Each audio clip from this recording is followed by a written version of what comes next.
Salam alaikum, bonjour à toutes et à tous.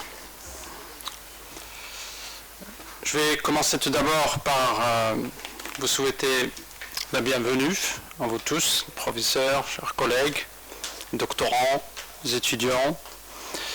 Au nom de la MSE, l'Association marocaine de sciences économiques, on a l'habitude d'organiser des CAFICO. Et l'idée, pour rappeler le CAFICO, c'est d'inviter un auteur d'un rapport, d'un livre, d'un article important sur les questions d'économie marocaine.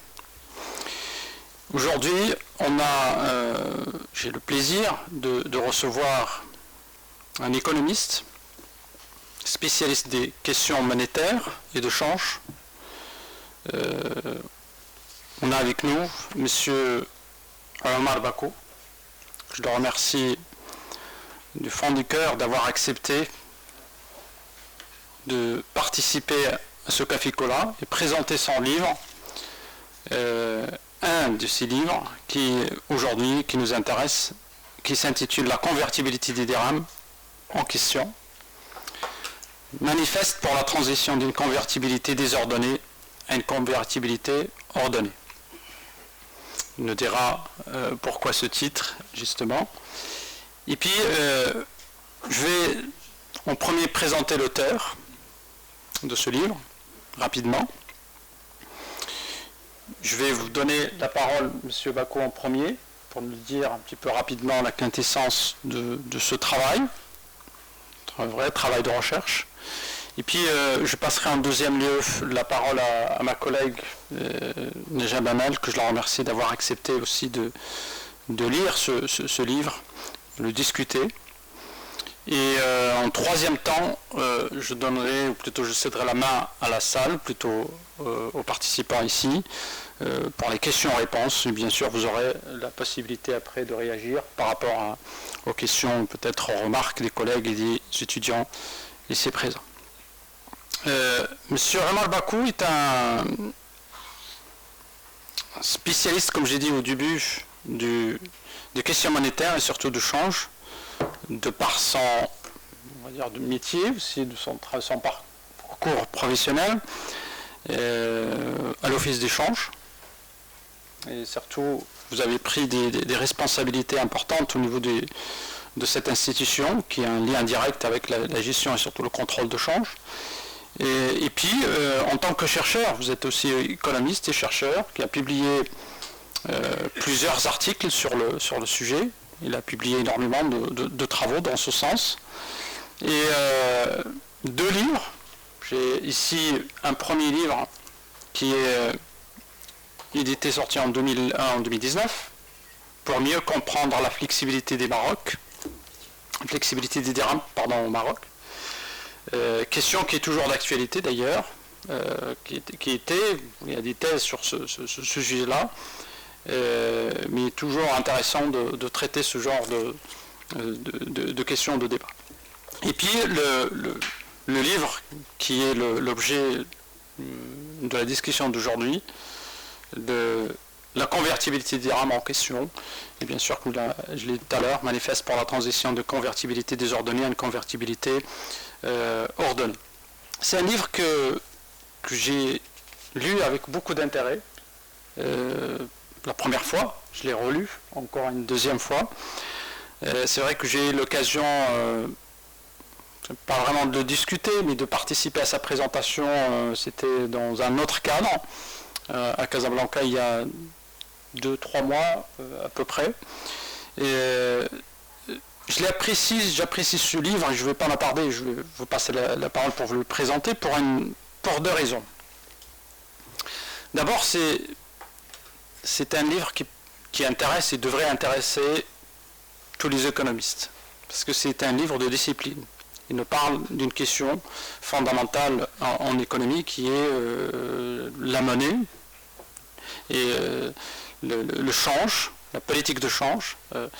Et en deuxième lieu, ce qui m'intéressait aussi dans ce livre, c'est que l'auteur, il mobilise, il combine 2 approches, ou 2 mondes, on va dire, le monde de l'académicien, de scientifique, Donc l'utilisation d'une manière rigoureuse des concepts, de l'analyse économique, de la théorie. Donc il mobilise, on retrouve un petit peu les concepts de la macroéconomie ou de la macroéconomie internationale ouverte en tout cas. Et puis on sent aussi le travail de l'expert.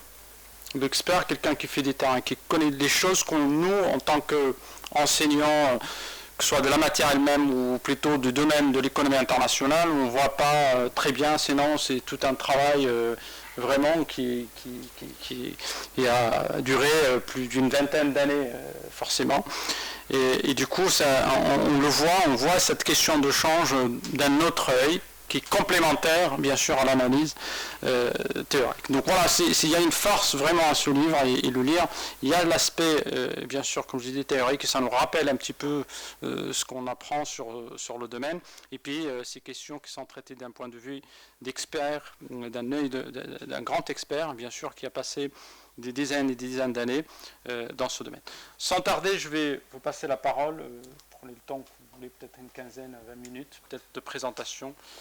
Monsieur, merci. Merci beaucoup.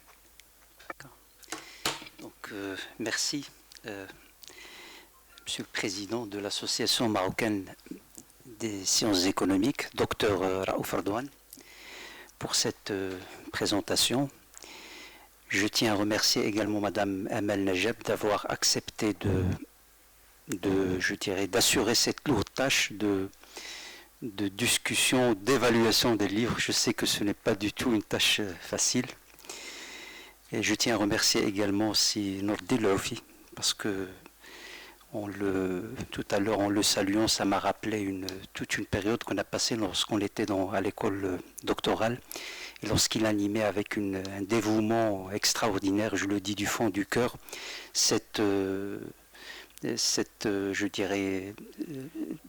il animait l'école doctorale. Donc c'est l'Association marocaine des sciences économiques à l'époque qui finalement, à chaque fois, nous permettait de découvrir un peu le monde de l'édition, etc., en invitant des écrivains et parfois des personnes du monde politique, etc. On a appris énormément de choses et il le faisait avec un dévouement, avec une discrétion, et je tiens à le saluer et donc à le féliciter pour tout le travail qu'il a accompli durant cette phase.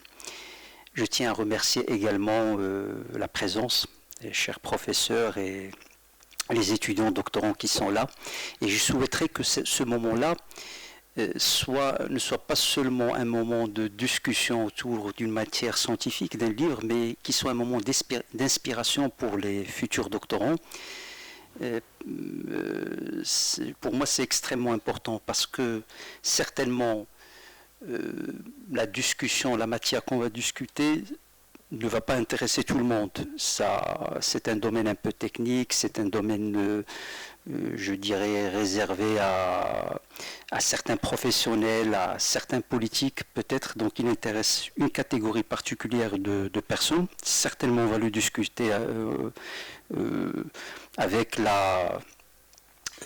on va essayer de pousser à l'extrême la discussion sur ce sujet, mais également pour les futurs doctorants, un moment d'inspiration pour eux, parce que je suis passé par là. J'étais un doctorant, j'ai eu mon doctorat, et puis après, j'ai réinvesti ce savoir-là au niveau de ma profession, au niveau de ma carrière, et c'est aujourd'hui un résultat de tout ça. Donc on va pouvoir discuter, parce que le livre n'a pas seulement une connotation, un objectif intellectuel, mais également un objectif pratique.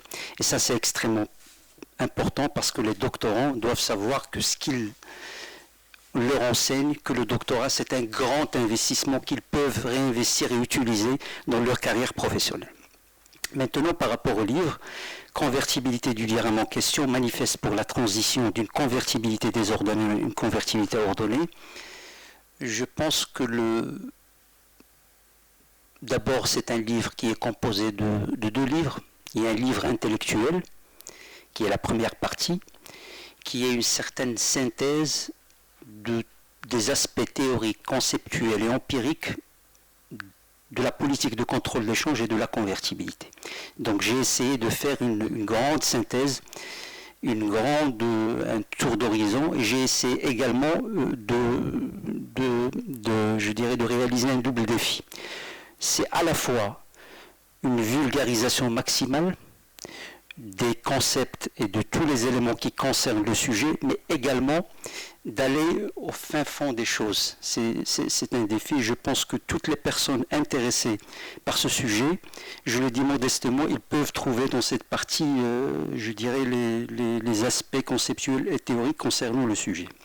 Maintenant, la deuxième partie, c'est une partie dans laquelle j'ai réinvesti tous ces éléments-là à côté de ma proximité du terrain, parce que j'ai, au-delà du fait que j'étais à l'office d'échange durant une vingtaine d'années, j'ai assuré la fonction de premier responsable de la réglementation d'échange durant 5 ans.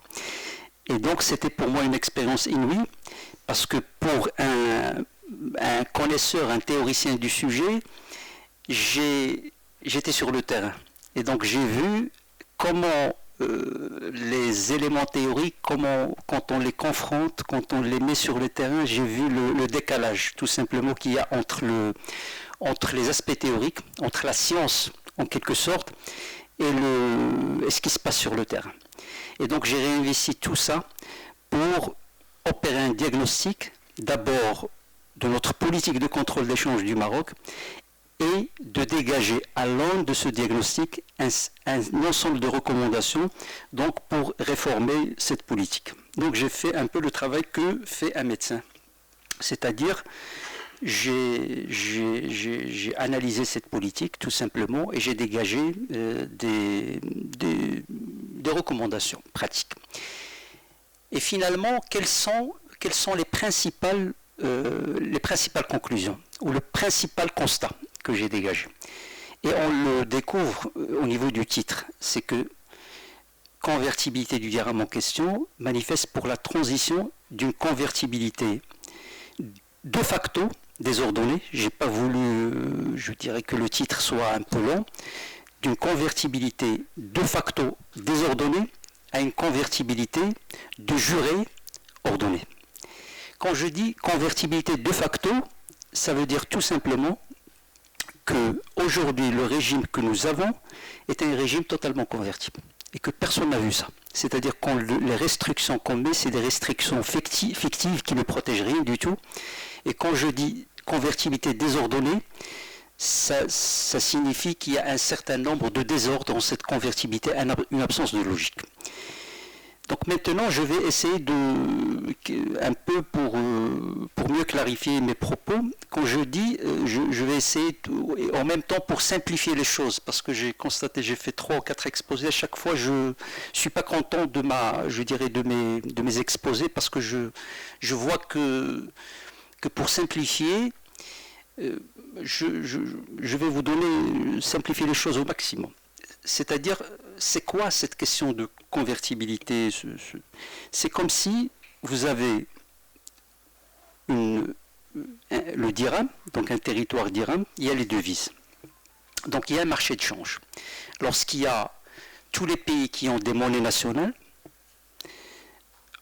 ont de facto un marché de change, parce que vous avez une monnaie nationale, et puis il y a des monnaies internationales de règlement, parce que quand même au niveau mondial, il y a une hiérarchie monétaire qui fait qu'il y a des monnaies internationales, puis il y a des monnaies nationales. Et donc il y a quelque chose qui s'appelle le marché d'échange. Et sur ce marché, il y a des monnaies nationales qui se convertissent en devises. Donc le Maroc est dans cette situation, il a une monnaie nationale qui est le dirham, et donc il est obligé de dénouer un certain nombre d'opérations internationales. Donc il les dénoue sur le marché d'échange, et sur ce marché, il y a la conversion du dirham en devise. Quand vous partez sur ce marché, vous rentrez, supposons que ça s'opère, que ça se déroule dans un immeuble, vous allez trouver 2 interlocuteurs. Un interlocuteur qui s'appelle l'État, le gouvernement, c'est-à-dire le ministre des Finances. Quand vous allez le questionner, l'interroger, vous allez lui dire quel est le système que nous adoptons. Il va vous dire: nous avons un régime convertible pour les opérations courantes et convertible pour les opérations financières des non-résidents et convertible partiellement pour les opérations financières des résidents. C'est ce que répète à chaque fois la direction du Trésor et les ministres des Finances. Qu'est-ce que cela signifie au juste, ce régime-là? Cela signifie que lorsque vous avez des dirhams, chaque personne marocaine résidente qui a des dirhams, il pourra les convertir en devises pour réaliser des opérations courantes, c'est-à-dire pour simplifier les opérations d'importation de marchandises et de services. Il y a d'autres opérations, on passera rapidement. Il pourra les convertir en devises pour les opérations financières des non-résidents. Pour simplifier, c'est le remboursement de la dette et le transfert du produit des investissements étrangers, c'est-à-dire les dividendes, etc. C'est les investisseurs étrangers qui sont là, quand ils veulent transférer le produit de leurs opérations ici, les dividendes, ils peuvent le faire, peuvent aller au marché de change et le faire. Puis il y a une ouverture partielle pour les opérations financières des résidents, c'est-à-dire les opérations d'investissement à l'étranger au-delà de 200 millions de dirhams par an, les crédits commerciaux, c'est-à-dire les entreprises marocaines qui font des exportations, ils peuvent accorder des crédits aux opérateurs étrangers, etc. Donc c'est ça le régime déclaré par le gouvernement marocain, par le ministre, les ministres, etc. Alors ce régime-là, déjà, si on fait un diagnostic, on va faire une analyse simple. On va se poser la question, qu'est-ce qui reste, c'est-à-dire qu'est-ce qui n'est pas convertible, c'est-à-dire quelles sont les opérations qu'une personne résidente ne peut les réaliser que si il ne peut pas les réaliser, il doit avoir l'accord de l'administration. C'est des opérations d'investissement à l'étranger, des entreprises au-delà de 200 millions de dirhams par an, c'est des placements financiers des institutions financières au-delà de certains plafonds, et la détention de devises à des fins spéculatives, c'est-à-dire vous allez chez la banque, vous lui dites j'ai des dirhams, je veux les convertir en devises, je les mets dans... C'est ce qui reste, sur lequel tourne tout le système, ce qui est déclaré non libre. Alors pour ces trois opérations, ces trois grandes catégories d'opérations, mon constat, c'est que, pourquoi je dis convertibilité de facto, c'est que d'abord, il s'agit d'opérations minoritaires par nature, c'est-à-dire que c'est des opérations au niveau mondial qui ne dépassent pas certains seuils, c'est le premier constat. Le deuxième constat, c'est que ce sont des opérations qui ne sont pas, je dirais, que le système mis en place n'est pas efficace pour les protéger. On l'a vu à travers les contributions libératoires, etc., les rapports des organisations internationales, nous sommes les pays qui sont classés, dans lesquels il y a le plus de détournements, de fuites de capitaux. Et troisièmement, ce sont généralement des opérations qui sont défendables par d'autres instruments de politique économique autres que le contrôle d'échange. Donc voilà le principal constat. Après, si vous voulez, pour ne pas perdre du temps, je peux développer cet aspect-là. Maintenant, si on passe à l'aspect convertibilité désordonnée. Convertibilité désordonnée, ça veut dire quoi? Ça veut dire le régime actuel, qui est une déclinaison opérationnelle de la réglementation d'échange plutôt, qui est une déclinaison opérationnelle de ce régime-là. C'est une déclinaison qui est désordonnée, qui est mal faite. Qui est désordonnée, pourquoi? D'abord, nous n'avons pas réussi, après 60 ans après l'indépendance, à concevoir, à mettre en place une réglementation. Parce que ce que nous avons un recueil de dérogations. Pourquoi un recueil de dérogations? Parce que pour chaque opération, c'est-à-dire vous voulez convertir le dirham en devise pour les opérations d'importation, vous avez 8 régimes. Que je ne veux pas les lister, il faut que la marchandise rentre et après vous payez, si la marchandise ne rentre pas, vous pouvez payer le règlement par anticipation à 200 000 dirhams, puis il y a les 30%, puis il y a les entreprises qui font l'aéronautique, il y a des dérogations, crédit documentaire, etc. Donc il y a des dérogations par opération. La même chose pour les voyages. Donc vous avez 16 régimes, dernièrement on a réglé ça, mais ça reste quand même. La même chose pour les transferts courants, la même chose pour chaque opération, vous avez une multitude de dispositions et qui sont, au-delà du fait qu'ils sont, je dirais, éparpillés, qui sont un recueil de dérogations, ils sont illogiques et qui n'obéissent à aucune logique. Et je vous donne 3 exemples concrets pour montrer cet aspect de désordonné, sachant qu'il y a plusieurs autres aspects, je ne vais pas m'attarder pour ne pas être long. La première, si vous prenez une entreprise marocaine, par exemple, elle est soumise à la réglementation d'échange.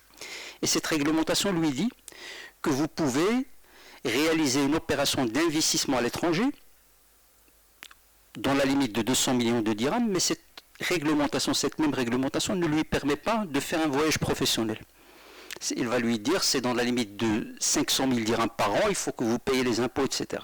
Alors les entreprises vous disent, mais il y a quelque chose d'anormal. On m'encourage, on me permet de faire un investissement à l'étranger, dans la limite de 200 millions de dirhams, alors que si je souhaite faire un voyage professionnel pour négocier un contrat de biens d'équipement, etc., donc vous me mettez dans une limite avec l'obligation de paiement d'impôts, etc. Je ne parle pas d'une autre contradiction, c'est le fait qu'elle peut investir à l'étranger, alors qu'elle ne peut pas investir dans une zone franche d'exportation ici. Ça, c'est un aspect pour les entreprises, il y en a d'autres. Je prends les personnes physiques, c'est-à-dire vous et moi, etc. Aujourd'hui, une entreprise, une personne physique, elle peut acheter un bien de luxe, donc puiser dans notre caisse de devises, dans les avoirs de réserve pour acheter, quand je dis bien de luxe, voiture, etc., etc. Alors que cette personne, si elle veut puiser sur ses avoirs pour acheter, je dirais, un voyage, donc pour consommer un voyage, on la met dans les 100 000 dirhams, etc., etc. Donc ça n'a aucune logique. La même chose pour les institutions financières. Pour les institutions financières, la même chose, vous trouverez que les banques, ils ont déjà une liberté, puisqu'ils ont la liberté de convertir les dirhams en devises dans la limite de leur position de change, et que les modalités sont fixées par Banque al-Maghreb, par la Banque centrale. Puis après, vous avez un ensemble d'autres restrictions au niveau de la réglementation d'échange qui l'empêchent de convertir les dirhams en devises. Donc là aussi, il y a beaucoup de détails, on peut revenir sur ça. Donc, partant de cet ensemble de constats, donc que le système actuel ne sert absolument rien du tout, il ne protège rien sur le plan macroéconomique, et que sa déclinaison déjà, il y a un ensemble de restrictions, de micro-restrictions. Donc pour moi, la solution, c'est de passer à un régime de convertibilité, de juré ordonné. Convertibilité ordonnée, c'est de lever ce désordre, donc en simplifiant le régime, simplifiant la réglementation d'échange, et donc il y a des propositions concrètes pour ça. Et convertibilité de juré, c'est de consigner, de libérer en deuxième étape ce qui reste, bien sûr avec des modalités, des conditions, et par la suite de consigner tout ça dans une loi sur la convertibilité du dirham. Et cette loi va permettre d'abord trois objectifs. Le premier, c'est l'objectif de proportionnalité des règles. On n'aura plus ces disproportions, c'est-à-dire que quelqu'un peut utiliser n'importe quel montant en dirham puisé sur la caisse de devise pour des montants importants, alors qu'on lui met des restrictions pour des opérations minimes. En deuxième lieu, on aura un principe d'unité de commandement, c'est-à-dire que pour chaque opération de conversion du dirham en devise, il n'y aura qu'un seul interlocuteur, qu'un seul organisme public qui sera chargé de la régulation. Et en troisième lieu, c'est extrêmement important, c'est pour moi l'occasion d'effectuer une refonte du système de régulation de la balance des paiements. Parce qu'aujourd'hui, ce qu'on a fait, c'est qu'on a libéré, et justement, quand on parle de libéralisation, c'est les opérations d'importation de marchandises. Partout au monde, les opérations d'importation de marchandises représentent la part la plus importante des opérations de conversion de dirham en devises. Donc, un système de régulation de la balance des paiements se focalise sur les opérations de marchandises, d'importation de marchandises. Donc, c'est là où il faut une refonte de la loi sur le commerce extérieur. Et bien entendu, il faut également réglementer les autres opérations et consigner ça dans une loi sur la convertibilité du dirham qui sera logique, cohérente et également efficiente, et donc qui permettra de décliner une politique de contrôle d'échange compatible avec le Maroc dans lequel on vit et également compatible avec le nouveau modèle de développement. Je vous remercie pour votre attention. Merci.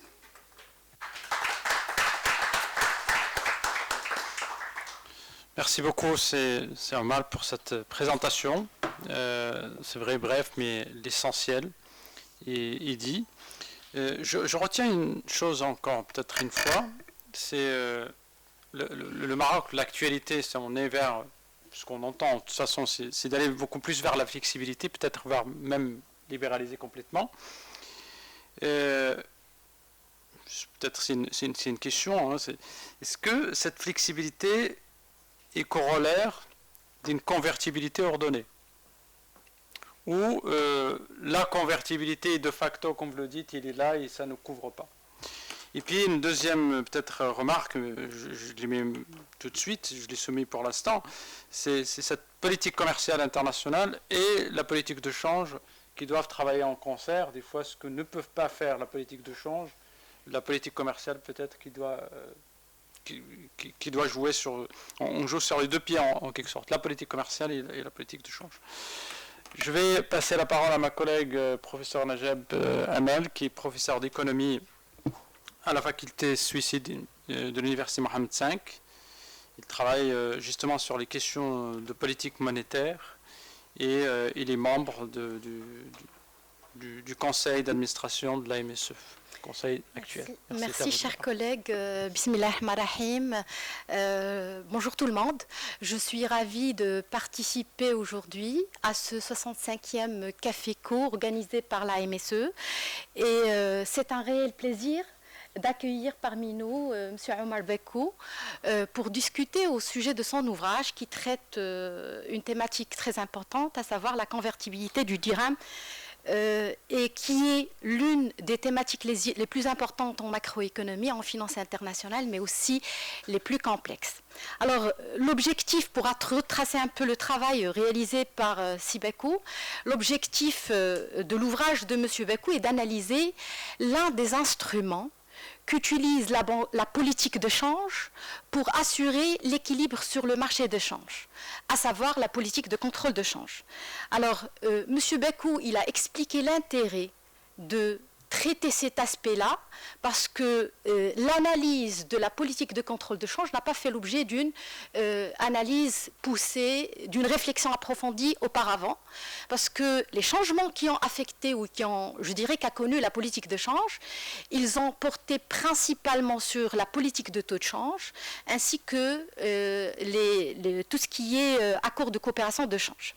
Alors, en lisant son ouvrage, je dois quand même souligner le plaisir de lecture. Très vite, on sent que ce qu'il a écrit, c'est un passionné depuis le titre manifeste pour attirer l'attention du public sur un problème qui est la convertibilité des ordonnées pour pouvoir proposer un plan de réforme pour converger vers une convertibilité ordonnée. Alors, le point fort, à mon avis, de cet ouvrage, c'est son côté clair et structuré. Il est basé sur une bibliographie très riche et justement pour comprendre la complexité du sujet, pour pouvoir l'expliquer, il comporte deux parties. Une partie théorique qui traite des aspects conceptuels par rapport à la définition de la politique de contrôle de change, ses différentes formes, mais également théorique en présentant ses fondements, ses déterminants, et également une autre partie qui traite de l'analyse de la politique de contrôle de change au Maroc. Alors c'est une très bonne référence et pour les étudiants et pour les enseignants que nous sommes. On y trouve un cadre conceptuel et théorique, mais également une bonne analyse de la politique de contrôle de change au Maroc. Alors, le livre permet une progression par étapes, c'est-à-dire que l'auteur, il a essayé dans un premier temps de réaliser une analyse de l'évolution historique des politiques de contrôle de change en dressant une typologie de contrôle de change au niveau, je dirais, de différents pays. Par la suite, le but, c'est bien sûr d'expliquer la genèse de contrôle de change, et par la suite, il a réalisé une analyse de l'évolution historique de la politique de contrôle de change au Maroc. Alors, le livre également, il a le mérite d'avoir une présentation vivante, parce que l'auteur, il a réalisé une démarche comparative. Il a essayé de comparer le Maroc à d'autres pays pour pouvoir le situer en termes de rigidité du régime de contrôle de change. Et aussi, ce qui est intéressant au niveau de cet ouvrage, c'est que l'auteur, il a essayé de joindre l'utile à l'agréable. Alors l'agréable, c'est tout simplement de partager avec ses lecteurs les leçons qu'il a pu tirer de son vécu en tant que responsable au sein de l'office de change, en mettant le doigt sur un problème pour pouvoir le résoudre, mais également en s'appuyant sur, je dirais, l'utile, la littérature économique qui est développée sur le sujet. Alors, sincèrement, je vous félicite pour votre travail, pour cette production scientifique. Alors, en lisant cet ouvrage, j'ai pu noter un certain nombre de remarques ou de questionnements que je vais essayer de partager avec vous. Alors, la première remarque, il serait important d'intégrer la variable incertitude et son impact sur les politiques économiques. D'ailleurs, il y a toute une littérature en la matière. Et surtout que si on se réfère au contexte international, aujourd'hui, le mot à l'ordre du jour, c'est l'incertitude. Alors, au niveau international, l'environnement, il est caractérisé, comme vous le savez, par les événements liés à la crise en Ukraine, des événements qui, bien sûr, affectent l'économie au niveau mondial, mais également, ils ont un impact sur l'économie nationale. Notre économie qui est déjà, je dirais, confrontée à plusieurs défis. Entre autres, la pandémie. Malheureusement, la pandémie, elle est toujours parmi nous, n'est pas derrière nous, avec de nouveaux variants. Et donc, des impacts sur le budget de l'État, sur la politique monétaire, sur la politique budgétaire. Un déficit du compte courant qui continue à se creuser. Également, des conditions climatiques défavorables. L'inflation qui continue sa poursuite, c'est-à-dire son augmentation. Alors, au regard de ces éléments, l'incertitude, elle est présente. Non pas seulement elle est présente, mais elle entoure les projections de la plupart des banques centrales. D'ailleurs, dernièrement, ils ont revu leurs prévisions à la hausse pour ce qui est de l'inflation, à la baisse pour ce qui est de la croissance. Et donc, à mon avis, l'incertitude est un élément, je dirais, très important à prendre en considération. Alors, pour ce qui est de la littérature économique, la littérature économique détermine 3 types d'incertitudes. L'incertitude relative à l'état de l'économie, à la structure de l'économie, et l'incertitude stratégique qui porte sur, je dirais, le rôle des anticipations des agents économiques pour ce qui est des évolutions futures, pour ce qui est des mesures de politique économique. Et la question qui se pose, elle est relative à la conduite de la politique de change dans un contexte d'incertitude, c'est-à-dire face à un environnement incertain, quels outils dispose-t-elle pour mieux gérer l'incertitude? Alors, pour mettre la lumière sur ce problème d'incertitude et sur aussi son importance, je vais donner un exemple. Le conflit, je dirais la guerre en Ukraine. Alors, la guerre en Ukraine, bien sûr, elle a donné un coup dur à l'économie mondiale, à notre économie également. Elle a bien sûr affecté l'économie en accentuant les pressions inflationnistes, en renforçant davantage la présence d'incertitude. Alors, par rapport à cet exemple, à ce conflit, je vais donner 2 exemples, bien sûr, qui sont en relation avec la thématique d'aujourd'hui. Alors, le premier, ou je dirais élément, c'est l'émergence d'un ordre mondial alternatif qualifié par certains d'un nouvel ordre monétaire. Deuxième conséquence, c'est que les conséquences de cette guerre sur les réactions des banques centrales, en particulier la politique monétaire, c'est un élément que je vais traiter par la suite.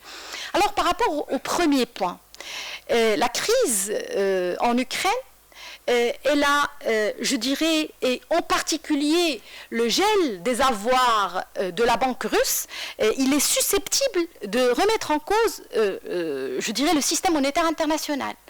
Ce système qui se base sur plusieurs éléments qu'on connaît tous. D'abord, le premier point, le prix de l'énergie et des échanges commerciaux qui sont libellés en dollars. Les États-Unis qui font face à un déficit structurel de leur compte courant, et ce qui permet aux différents pays de disposer des dollars nécessaires au commerce mondial. Et puis, au niveau des réserves internationales, le dollar, il représente à peu près 60% de ces réserves. Alors, le gel des avoirs de la Banque centrale russe pourrait avoir un certain nombre de conséquences que je vais citer. La première conséquence qui se présente sous la forme d'un questionnement que je formule, est-ce qu'on converge vers une situation où les pays vont considérer que ces réserves sont inutiles? C'est-à-dire que, si c'est le cas, comment ces pays vont faire pour faire face à la volatilité du taux de change? Deuxième conséquence, c'est qu'à long terme, cela va remettre en cause le rôle du dollar en tant que valeur refuge internationale, c'est-à-dire que l'accumulation des réserves en dollars va baisser. Et si cette accumulation va baisser, elle va pousser les banques centrales à, je dirais, repenser leur politique de change, c'est-à-dire chercher d'autres actifs qui vont jouer le rôle de réserve en dehors du dollar. Et parmi les alternatives, on peut penser à l'euro, oui, l'euro pourrait être une bonne alternative, mais bien avant la crise en Ukraine, parce qu'après la crise en Ukraine, après la guerre, l'alignement des pays européens avec les pays américains, elle a fait baisser l'attrait de l'euro, surtout pour certains pays qui veulent s'affranchir du risque de voir leurs actifs confisqués par les pays occidentaux. Deuxième alternative, la devise chinoise, c'est-à-dire le yuan. Le yuan peut être une forme, je dirais, une alternative, vu que, bien sûr, la Chine occupe une place internationale, je dirais, très importante au niveau des échanges. Elle exporte au monde en entier, autant détenir des réserves directement en yuan. Troisième, je dirais, alternative, l'or, le retour de l'or. Mais je dirais cette alternative présente des limites, vu que c'est difficile de stocker l'or et de le transférer. Alors, dans ce cadre, eu égard à ce nouvel ordre mondial, si, par exemple, le dollar va connaître une dépréciation importante, et si l'euro ne constitue pas une bonne alternative, alors, quel serait l'impact sur la gestion de politique de change au niveau du Maroc? Est-ce que notre pays sera amené à revoir la structure de son panier, qui est actuellement à l'ordre de 60% euros, 40% dollars, et intégrer d'autres devises, et surtout que les autorités monétaires temporisent toujours pour passer à la prochaine étape en matière de flexibilisation. D'où, je dirais, l'émergence d'un autre concept qu'il faut prendre en considération, à savoir la communication.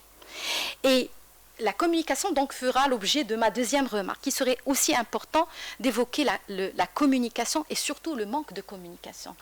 En lisant votre ouvrage, j'ai l'impression que, pour moi-même, je découvre beaucoup de choses, beaucoup de détails que j'ignorais auparavant. Et à un certain moment, je pensais que je descends au terrain, et c'est tout à fait normal parce que c'est votre vécu que vous êtes en train de partager avec nous en tant que lecteur. Et cela, donc, nécessite, à mon avis, de la communication à plusieurs niveaux. Premier, je dirais, niveau, c'est la communication au niveau, d'abord, de la politique de change.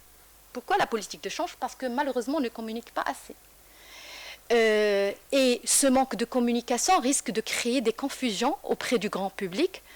Parfois, on confond entre politique de change et politique de taux de change. La politique de taux de change, c'est un instrument de la politique de change. Flexibilité, convertibilité. La convertibilité exige, en plus de la flexibilité, de libérer un certain nombre d'opérations, je dirais, en matière de contrôle de change. Deuxième niveau, en matière de communication, il est relatif aux coûts générés par la politique de contrôle de change. Vous avez cité au niveau de votre ouvrage la présence de plusieurs coûts, et des coûts pour l'administration d'abord, l'office de change, des coûts budgétaires, des coûts pour les personnes physiques et bien sûr pour les entreprises. Je me demande, est-ce que ces entreprises, notamment les PME, TPE, ils ont assuré une remontée de l'information pour sensibiliser sur leur souffrance, c'est-à-dire qu'au moins qu'ils, je dirais, partagent ces problèmes avec, par exemple, la Confédération, je dirais, des TPE-PME, qui est une entité qui est normalement chargée de défendre leur intérêt, pour discuter de ce problème.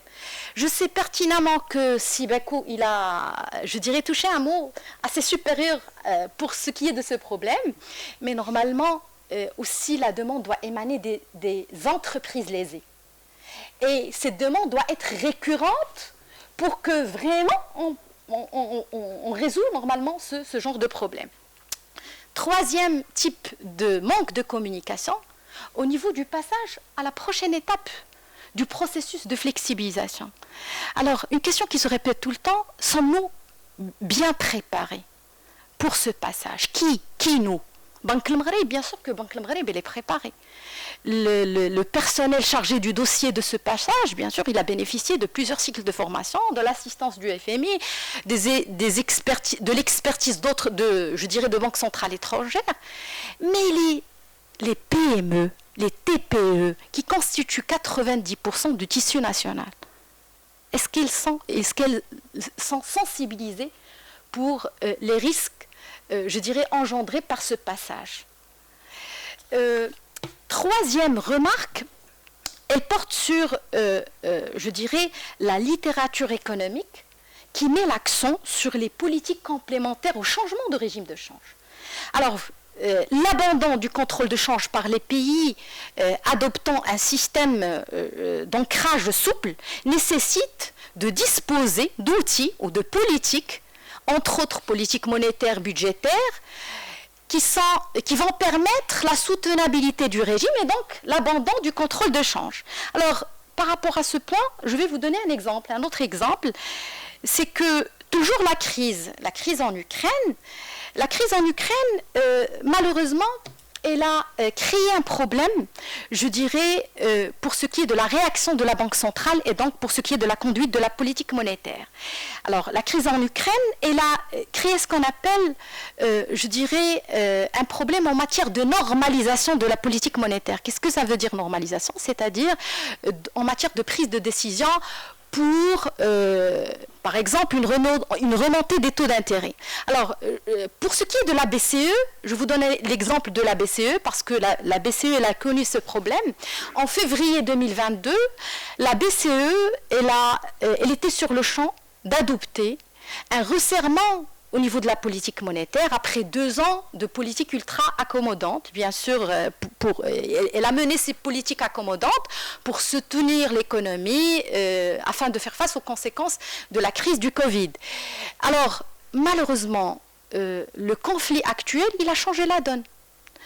Le conflit actuel, il a créé je dirais, un problème en matière de normalisation. Pourquoi? Parce que la BCE a pris du temps, c'est-à-dire elle a fait une pause avant de partager cet effet d'annonce comme quoi elle va assurer une remontée des taux courant 2022. Mais elle a fait quand même une pause. C'est-à-dire que ce changement de discours de la part des banques centrales crée des effets de signaux qui vont impacter les marchés, entre autres le marché de change. D'accord? Et dans ce cadre, je me pose la question suivante, est-ce que la politique monétaire serait-elle un outil ou un bon outil complémentaire au changement de régime de taux de change qui va faciliter l'abandon du contrôle de change? Alors le 4e point, il se réfère au cadre réglementaire, en particulier l'incohérence du cadre institutionnel. Vous avez dit que ce cadre, c'est un système dans lequel le budget devise, il est centralisé entre les mains de l'État et distribué à travers l'office de change. Et afin de faire face, je dirais, et d'assurer surtout le démantèlement de ce système, vous avez proposé que les dépenses en devises ne soient plus contrôlées par les règlements de la politique de contrôle de change, mais par d'autres réglementations spécifiques. Alors, à ce niveau, je me demande, est-ce que ce démantèlement de système de rationnement ne va pas créer une dualité en matière de régulation, dans la mesure où on peut retrouver 2 départements qui vont assurer, je dirais, la réglementation pour certaines opérations.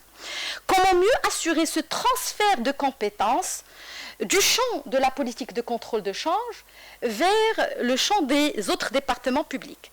Et ne serait-il pas utile de penser à la création d'un comité, je dirais, qui va superviser le travail fait par les autres départements publics en charge de l'application de ces réglementations, parce que le but, c'est de simplifier la vie aux opérateurs.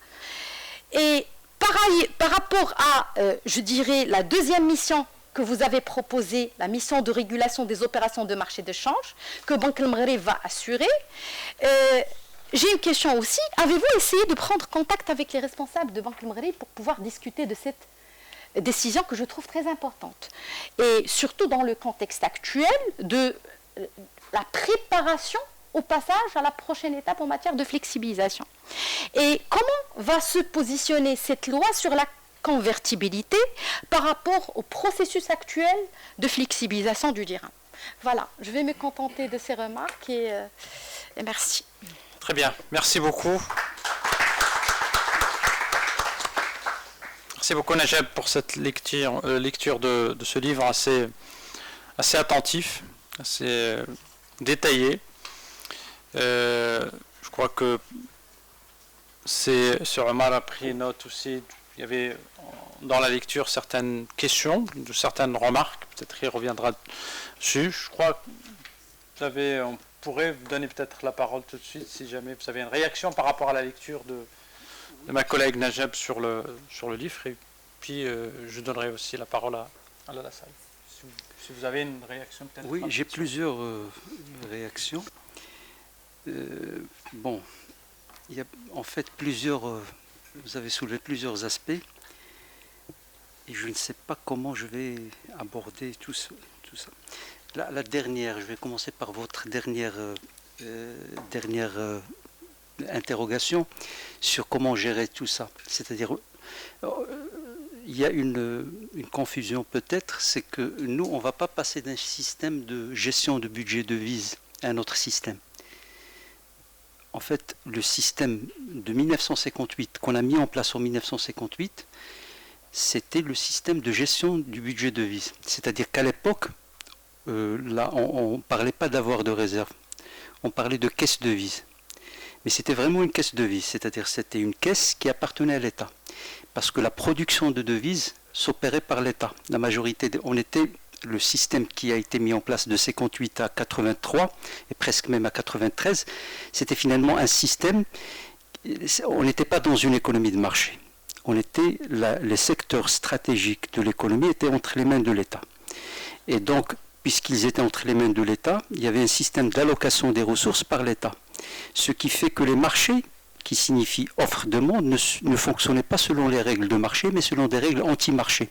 C'est-à-dire que l'État allouait des ressources à un prix souvent inférieur au prix du marché, et il y avait par conséquent le rationnement par la suite. Et en matière de marché de change, donc les devises étaient entre les mains de l'État, et l'État les distribuait. Et les distribuait comment? À travers un organisme dédié qui était l'office d'échange. Et à l'époque, le système était pertinent, parce qu'il fallait un office, on ne peut pas le donner à une administration, il y avait des réunions hebdomadaires presque, en coordination, il y avait un comité où il y avait le directeur de la Banque centrale, et on distribuait la caisse devise. Il y a il faut d'abord les allouer aux dépenses prioritaires, le blé, etc. Puis après, parce que le système à l'époque, donc il y avait était un système pertinent. Parce il y a beaucoup la première chose, c'est qu'il y avait une rareté de devises au niveau mondial. Parce qu'on fonctionnait, le système de Bretton Woods, etc. On était en lendemain de la Deuxième Guerre mondiale. L'épargne mondiale était faible, etc. Il y avait un grand déficit de la balance commerciale. On était surendetté, etc. C'était le système dominant au niveau mondial. Donc ce qui faisait que le mode opératoire, la gestion de la question de change d'une manière générale, c'était le père de famille qui avait les devises et qui attendait que les devises rentraient, après il les distribuait. Par la suite, les réformes qu'on a mis en place de 83 à 93, donc on a mis un ensemble de réformes pour libérer le marché d'échange. Et on l'a libéré finalement, si on regarde de près, c'est-à-dire les opérations les plus importantes du marché de change ont été libérées. Quand on a libéré le marché de change, c'est qu'aujourd'hui nous avons un marché d'échange privé. Donc où il y a les entreprises qui exportent, puis nous avons des transferts des MRE, nous avons les IDE, puis par la suite, donc il y a ceux qui ont besoin de devises, ils vont sur le marché, ils convertissent le dirham en devises pour faire des importations, etc. Donc les opérations les plus importantes du marché de change s'effectuent sur le marché de change. Et par la suite, donc puisqu'on est dans ce système, on ne parle plus de caisse devise, on parle d'avoir de réserve, ça c'est officiellement. Donc avoir de réserve, c'est-à-dire qu'il y a un marché d'échange, mais qu'il y a un régulateur qui a des avoirs de réserve, c'est-à-dire qui peut intervenir dans le cas où il y a un déficit des dépenses de devises par rapport aux recettes de devises. Et c'est ce que fait Banque Maghreb de temps à autre, donc en intervenant sur le marché avant le processus de flexibilisation, etc. Elle peut le faire également dans ce cadre-là. Donc moi, ce que je propose, ce n'est pas ce système est un système révolu de caisse devise et de gestion centralisée. Aujourd'hui, nous avons un système décentralisé, mais qui est réglementé avec un système ancien. Et c'est ça le contraste. C'est-à-dire que finalement, tout est libre, mais vous avez une réglementation finalement qui a été, c'est-à-dire une réglementation au niveau de ses principes, sa terminologie, sa philosophie, tout, qui est conçue comme si on était dans le système justement de caisse de devise. Et ceci, c'est vraiment contradictoire. Je vous donne des exemples concrets parce que chaque aspect, on peut lui réserver toute une réunion de travail, de discussion. C'est-à-dire, prenons par exemple le marché d'échange aujourd'hui. Le marché d'échange, c'est des recettes et c'est des dépenses. C'est-à-dire une offre et une demande. Les recettes, c'est l'offre de devises et les dépenses, c'est la demande de devises. L'offre de devises, elle est constituée de quoi? Elle est constituée des recettes au titre d'opérations d'exportation de biens et de services, des transferts des MEE et des IDE, essentiellement. Puis il y a l'État, je parle marché de change privé, l'État qui peut intervenir si les avoirs baissent au-dessous de 3 mois pour, je dirais, compléter, pour réguler. Lorsque vous regardez ce marché d'échange, les recettes les plus importantes sont constituées par quoi? Par les recettes au titre des exportations de biens et de services.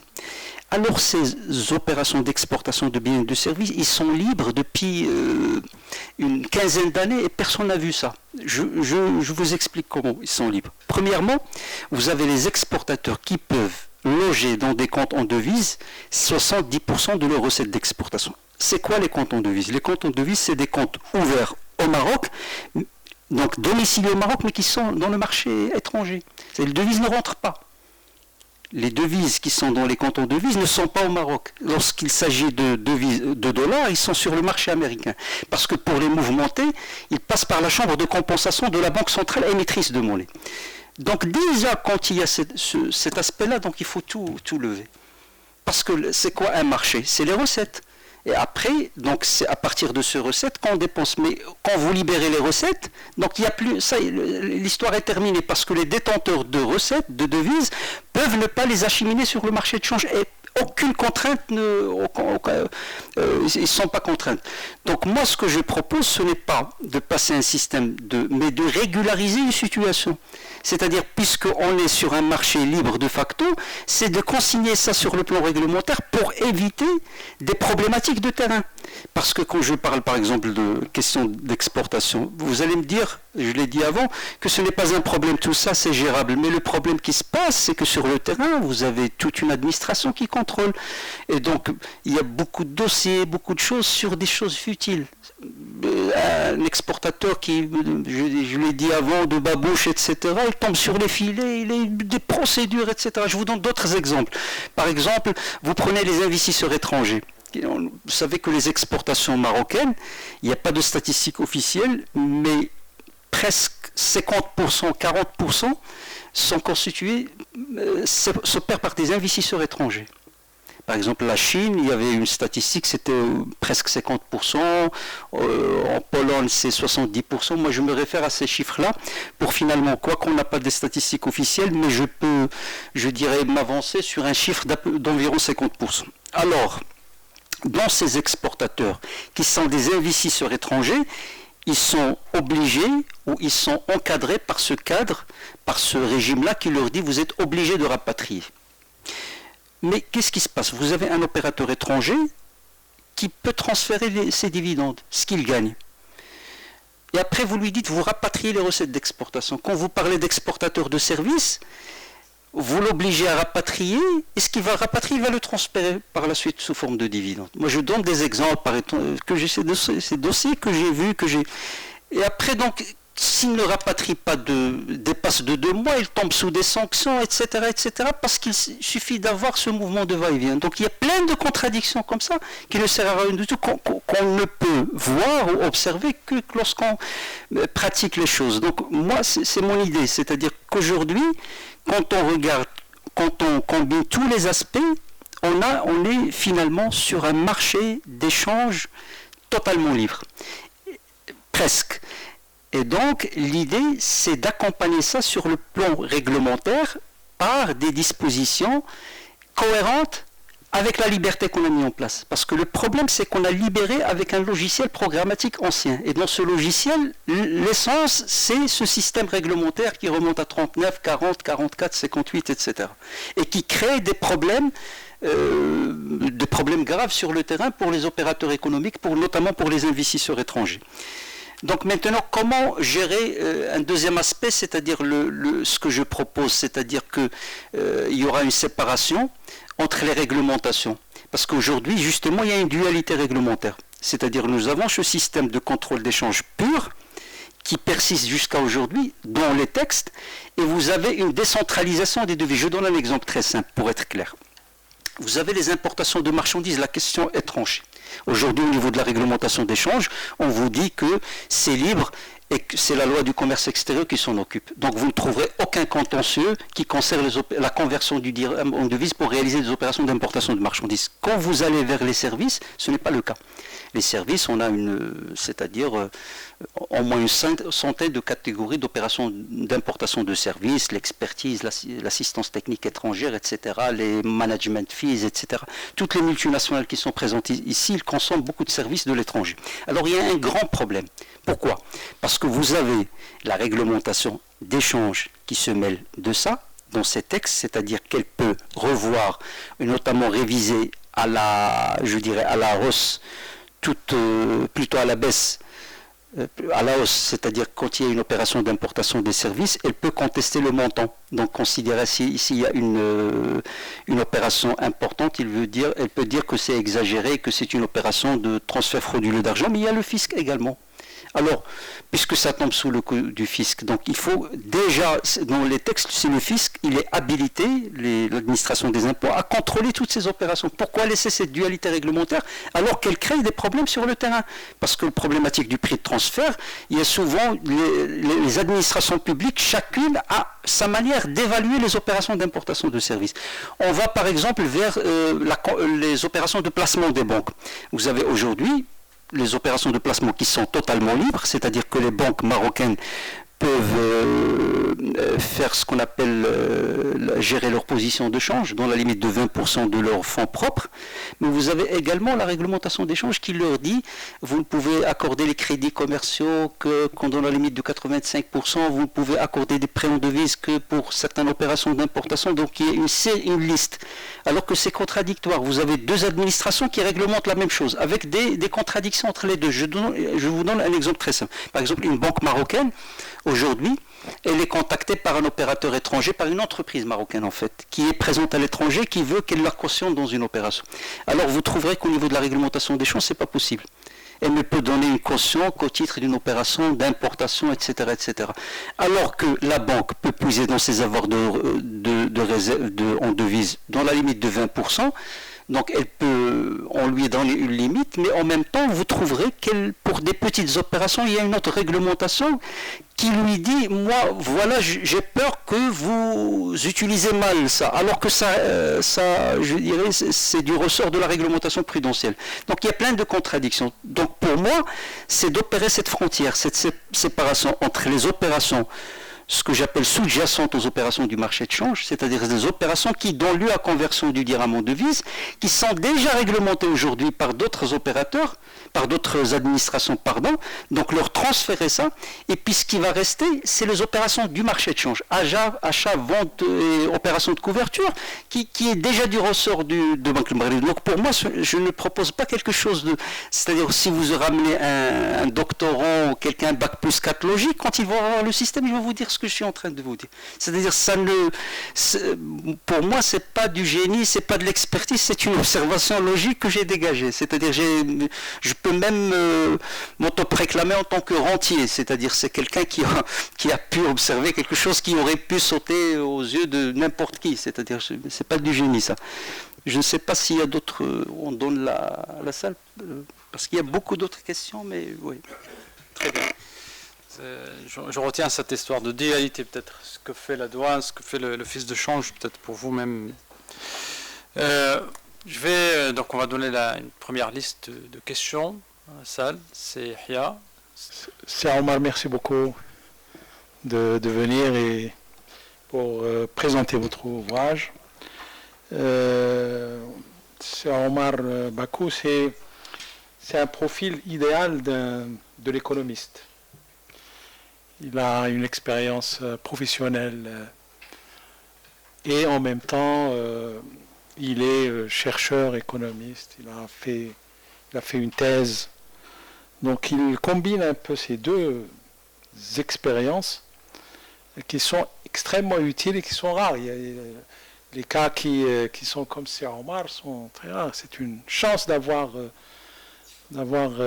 vécu une expérience professionnelle.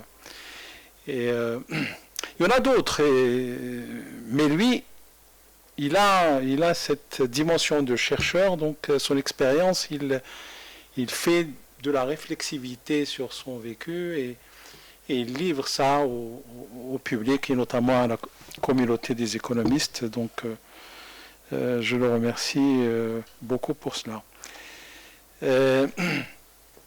Moi j'ai 2 ou 3 questions à poser. Donc Cheikh Omar, il a mis le doigt sur quelque chose d'essentiel qui peut être généralisé à d'autres domaines. Là, c'est la politique d'échange, mais on peut le généraliser politique monétaire, la politique budgétaire, à l'ensemble des politiques macroéconomiques qui contiennent beaucoup d'incohérences internes, mais en même temps des incohérences entre elles. C'est-à-dire ce qu'on peut observer, c'est que au Maroc, nous avons des politiques macroéconomiques sectorielles qui fonctionnent sans interférence avec les autres. L'objectif de la politique d'échange, bon, Cheikh Omar nous a rappelé un peu comment on est passé d'un contrôle d'échange à une libéralisation. Et donc c'est l'objectif. Ensuite, on ne regarde pas est-ce que ça correspond à une évolution de la politique monétaire qui s'est faite parallèlement, une politique budgétaire, etc. Il y a ces incohérences internes et en même temps interpolitiques macroéconomiques. Deuxièmement, c'est les politiques macroéconomiques générales sont, pour les économistes et les chercheurs, c'est le domaine de prédilection de la recherche. Même si moi je constate qu'il y a une tendance à mettre l'accent davantage sur les politiques monétaires, je crois, politiques monétaires, avec une approche empirique qui intègre un peu les modèles, et en particulier les modèles d'équilibre général calculable, au détriment d'autres politiques macroéconomiques. Très peu de choses sur la politique d'échange, peu de choses sur la politique commerciale, par exemple. Politique budgétaire, il y a pas mal de travaux, de thèses qui existent, s'accumulent, etc. Donc ça, c'est une remarque et en même temps une invitation aux doctorants à aller vers ces questions-là, qui sont effectivement des questions complexes, mais qui sont importantes. C'est un champ qui n'est pas encore saturé.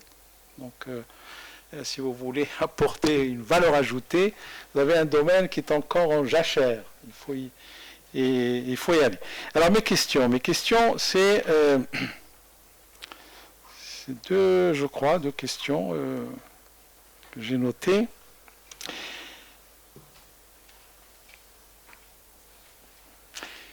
Politique de change, comme toutes les autres politiques, elle dépend, pour le Maroc et pour l'ensemble des pays comme le Maroc, des contraintes internationales. Il doit absolument s'inscrire dans une configuration des politiques de change qui existent au niveau mondial. Et il y a des organismes d'ailleurs qui sont là au Maroc et qui vous disent il faut y aller, parce que ça correspond à des intérêts étrangers. Donc ces institutions financières, elles viennent vers le gouvernement pour lui dire voilà, il faut faciliter un peu le travail. Si vous voulez qu'on vienne chez vous, qu'on investisse, il faut faciliter le travail à ces personnes, à ces investisseurs, etc. Mais de l'autre côté, il y a les enjeux de l'économie nationale. les enjeux du développement. Comment est-ce que le Maroc... Moi, malheureusement, je n'ai pas lu votre livre, je vais le lire, je vous promets. Comment, dans votre manifeste, vous pouvez concilier entre justement l'impératif de l'émergence de l'économie marocaine, du développement de l'économie nationale, avec ces contraintes-là qui poussent tout le temps vers, parce que c'est la mondialisation, vers plus d'ouverture, plus de libéralisation, plus de flexibilité, etc. Deuxième question, elle n'est pas très loin de la première, c'est la question de la souveraineté. Souveraineté économique et ce que vous proposez en termes de réforme de la politique de change au Maroc. Si on élargit un peu la question vers la problématique de la flexibilité du dirham, on sait que le Fonds monétaire international récemment a demandé à notre Banque centrale, notre gouverneur de passer à la deuxième étape justement de la flexibilité du dirham. On a eu la réponse de ces Jouari qui dit, et Amel Najib l'a rappelé, on n'est pas préparé. Le Maroc n'est pas préparé et je ne peux pas faire ce pas, franchir ce pas et aller vers le mur, surtout en ce moment de crise, etc. etc. Donc une politique de change que vous proposez, disons cohérence de cette politique de change, comment est-ce qu'elle pourrait justement tenir compte de cette situation de non-préparation de l'économie marocaine? En fait, ce n'est pas une question de préparer les petites et moyennes entreprises à une flexibilité totale du dirham. C'est toute l'économie réelle marocaine qu'il faut préparer, qu'il faut mettre à niveau, qu'il faut développer pour qu'elle puisse avoir les possibilités d'affronter de manière positive ce pas vers une plus grande flexibilité. Et dernière question, c'est la troisième, quelle est la part de l'informel par rapport à qui échappe justement à ce maquis administratif qui vient de l'indépendance et qui finalement c'est une sédimentation des réglementations. On ajoute de la réglementation à la réglementation.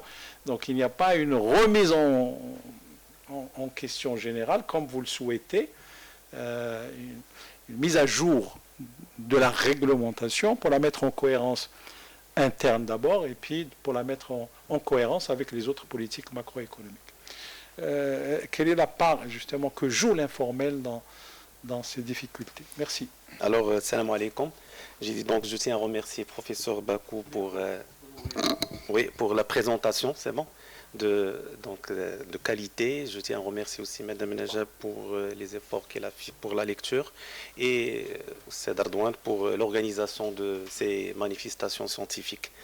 Bon, j'ai deux questions, bien trois. Tout d'abord, il a été déjà évoqué au départ, c'est la variable incertitude. Comme vous le savez tous, aujourd'hui, on vit plus dans un contexte de crise, depuis 2010 ou après jusqu'à donc la dernière crise dernièrement de Covid, etc.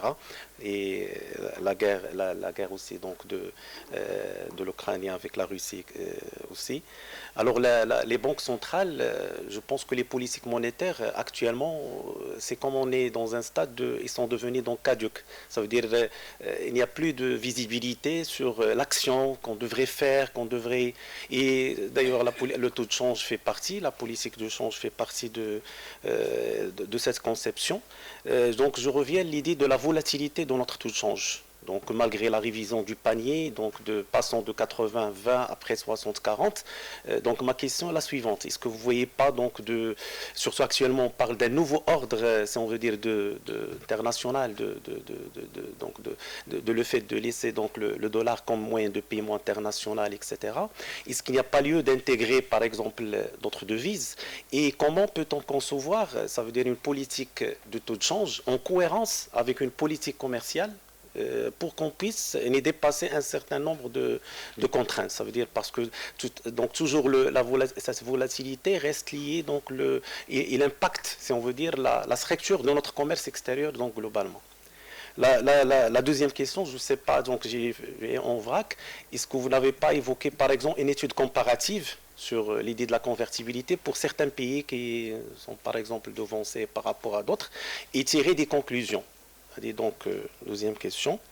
Troisième question, c'est, vous ne voyez pas qu'il y a beaucoup d'intervenants dans notre politique du change, et pour moi, ça pose une contrainte.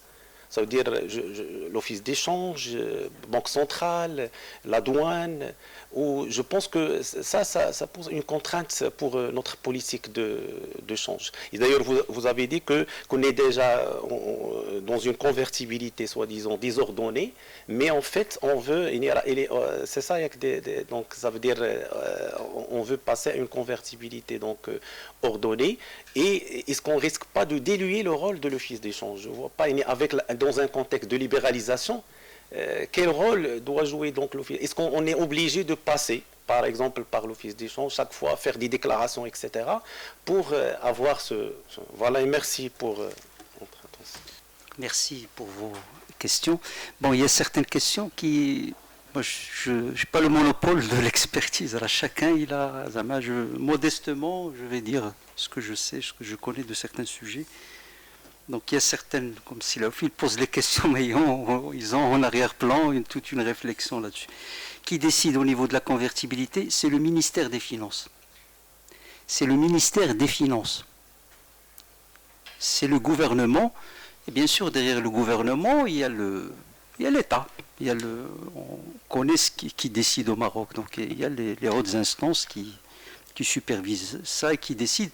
Mais ils décident au niveau des grandes questions. Ils ne descendent pas jusqu'aux petits détails de la réglementation, etc. Pour eux, le dossier convertibilité, ça se limite à ce que j'ai dit au départ. Régime de contrôle d'échange, donc ils voient ça d'une manière macroscopique, pas au niveau microscopique. Donc au niveau microscopique, c'est l'office d'échange qui décide de la réglementation d'échange. Maintenant, la question de on a augmenté la dotation, etc. On ne l'a pas augmenté. Parce que c'est ça le sujet. Tout à l'heure, Mme Najeb a parlé de la communication. Il y a vraiment un problème de communication. Sur les différents sujets, moi par exemple, au niveau du nouveau modèle de développement, je vois qu'on commence à l'appliquer sur plusieurs aspects, mais on ne communique pas dessus. Et il y a un véritable problème de communication. Et justement, par exemple, la dotation touristique, donc il y avait un système éparpillé. Il y avait par rapport aux dépenses de voyage des personnes physiques, il y avait 16 régimes. 16 régimes. Il y avait un régime pour le tourisme, 45 000 dirhams par an, qui était cumulable avec l'année dernière. Donc chaque personne, s'il n'a pas utilisé celle de l'année dernière, donc il peut bénéficier de 90 000. Donc il y avait un régime pour la Umrah, un régime pour le Hajj. Le Hajj, l'officiel, les voyages c'est-à-dire privés. Il y avait les agences de voyage qui peuvent puiser dans leur canton devise en dirhams convertibles. Un régime pour les soins médicaux par voyage et non pas par an. Pour les voyages pour études à l'étranger. Et j'en passe. Donc ce qu'on a fait, c'est qu'on a uniformiser tout ça dans une dotation annuelle pour les personnes physiques qu'on appelait dotation touristique, mais finalement qui agrège tout ça. Donc il y a, si on fait une analyse un peu plus poussée, par exemple, il y a même une diminution de la dotation pour plusieurs, je dirais, voyageurs potentiels. C'est-à-dire, par exemple, quelqu'un qui va voyager cette année pour des raisons de soins, pour se soigner à l'étranger, avant il avait 30 000 dirhams par voyage, qu'il peut cumuler avec les 90 000. Donc il avait 120 000 dirhams d'entrée de jeu. Donc maintenant il a 100 000.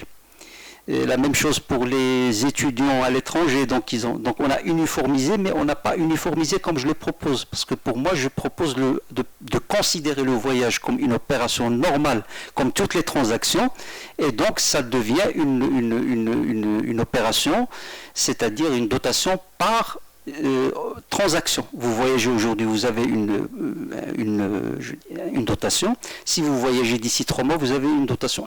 Et pour les dépenses par virement, c'est-à-dire lorsque vous achetez le voyage, vous allez chez votre banque, vous lui dites j'ai une réservation dans un hôtel, etc. Vous présentez des documents, vous faites le virement comme pour toutes les autres opérations d'importation de services.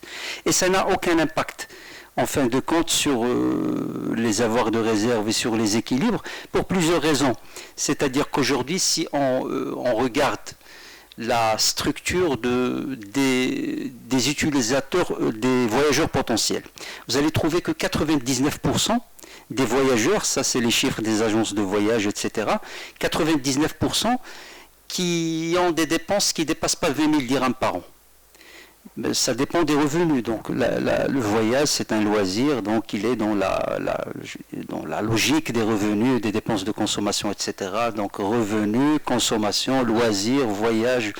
Au sein des voyages, il y a voyage à l'étranger, voyage au Maroc, etc. Donc vous faites sous cette analyse-là, vous allez trouver que finalement, par rapport à la structure des revenus au Maroc, vous avez 99% environ qui ont des dépenses potentielles de devises réservées au voyage à l'étranger qui sont inférieures au potentiel offert par la réglementation d'échange. Puis vous avez les 1% qui ont un potentiel supérieur au cadre actuel. Donc ce qu'il faut faire, c'est faire comme les importations de marchandises. Aujourd'hui, les importations de marchandises, il n'y a pas de limitation annuelle. Donc ça dépend de vos revenus, et puis il y a la loi sur le commerce extérieur qui s'en charge, donc ça obéit à une logique économique. Donc on l'a libéralisé, donc il y a bien sûr la concurrence interne, notre tourisme, et bien sûr il y a l'effet revenu, etc. Donc ça devient une opération qui obéit aux règles économiques, etc. Ajoutez à cela le fait qu'il s'agit, comme je l'ai dit, comme je l'ai souvent dit, qu'un régime qui a toujours fonctionné en convertibilité totale depuis l'indépendance du Maroc. Pour plusieurs raisons, le marché informel, nous avons 5 millions de Marocains résidant à l'étranger, donc il y a la compensation, il y a le marché informel, etc. etc. Donc c'est vraiment un truc qu'on met dans la vitrine et qui ne sert absolument rien du tout. Et justement, par rapport au comparatif avec les autres pays, moi j'ai fait une comparaison exhaustive. Donc dans mon livre, je fais une comparaison entre la réglementation d'échange du Maroc et 191 pays au monde. C'est-à-dire tous les pays sont relatés ici. Donc il y a un comparatif international et nous sommes, je dirais, l'un des mérites de mon livre, je le dis modestement, c'est d'avoir mis l'accent sur un aspect qui est la réglementation d'échange. Parce que dans la logique du FMI, j'ai côtoyé ces personnes-là, pour eux, ils n'ont fait aucune. Pour eux, l'article 8, ils mettent sous l'article 8, parmi les membres, il y a 10 pays qui ne sont pas sous l'article 8. Tout le monde est dans l'article. L'Algérie est dans l'article 8, la Chine est dans l'article 8, le Maroc est dans l'article 8, alors qu'il y a des différences. L'article 8 des statuts du FMI, c'est essentiellement la libéralisation pour les opérations courantes. Il y a d'autres, bien sûr, non-utilisation de taux de change multiples, la transparence des informations, etc. Il y a plusieurs, mais essentiellement, c'est les opérations courantes. Mais eux, le FMI, il utilise une définition des opérations courantes qui est très ancienne, donc qui n'intègre pas ces aspects nouveaux de la réglementation, notamment le fait, par exemple, les restrictions. Vous avez la Chine, ils ont presque une liberté totale en matière de voyage. Mais vous avez le Maroc, justement, par rapport au voyage, le comparatif que j'ai fait, j'ai trouvé que des pays africains sont largement en avance par rapport au Maroc. Donc le Maroc, sa spécificité, c'est qu'il a un cadre libéral pour les opérations financières des résidents, donc il a ouvert son compte capital, alors qu'il maintient des restrictions sur les opérations minuscules qui sont marginales. Donc c'est ça le contraste. Et moi j'ai essayé de codifier la réglementation d'échange, de mettre en place un indice, de quantifier et de proposer une modification de l'article 8, justement, pour mettre dans cet article, séparer les pays. Par exemple, par rapport aux importations de services, le Maroc est en avance. Les autres services, il y a 100 catégories de services, alors que vous trouvez un pays comme l'Algérie ou d'autres pays qui ne sont pas au même niveau que le Maroc. Donc maintenant, on a mis tout le monde sous l'article 8, et donc c'est ça, c'est de prendre en considération cet aspect réglementation d'échange, cet aspect application du régime de contrôle d'échange. C'est comme la question de la Constitution. Le FMI aujourd'hui au stade de, il voit votre Constitution, il vous dit c'est bon, mais il ne voit pas la déclinaison opérationnelle. Aujourd'hui nous avons un régime, mais la déclinaison opérationnelle de ce régime, je dirais pas n'a rien à voir, mais il y a beaucoup de contradictions, beaucoup de complexités qui n'ont rien à voir avec le régime. Donc c'est ça ce que je voulais, c'est ça un peu l'aspect que j'ai. Par rapport à la question de la crypto-monnaie, bon, c'est un sujet un peu. D'ailleurs, moi, sincèrement, je n'ai pas assez de.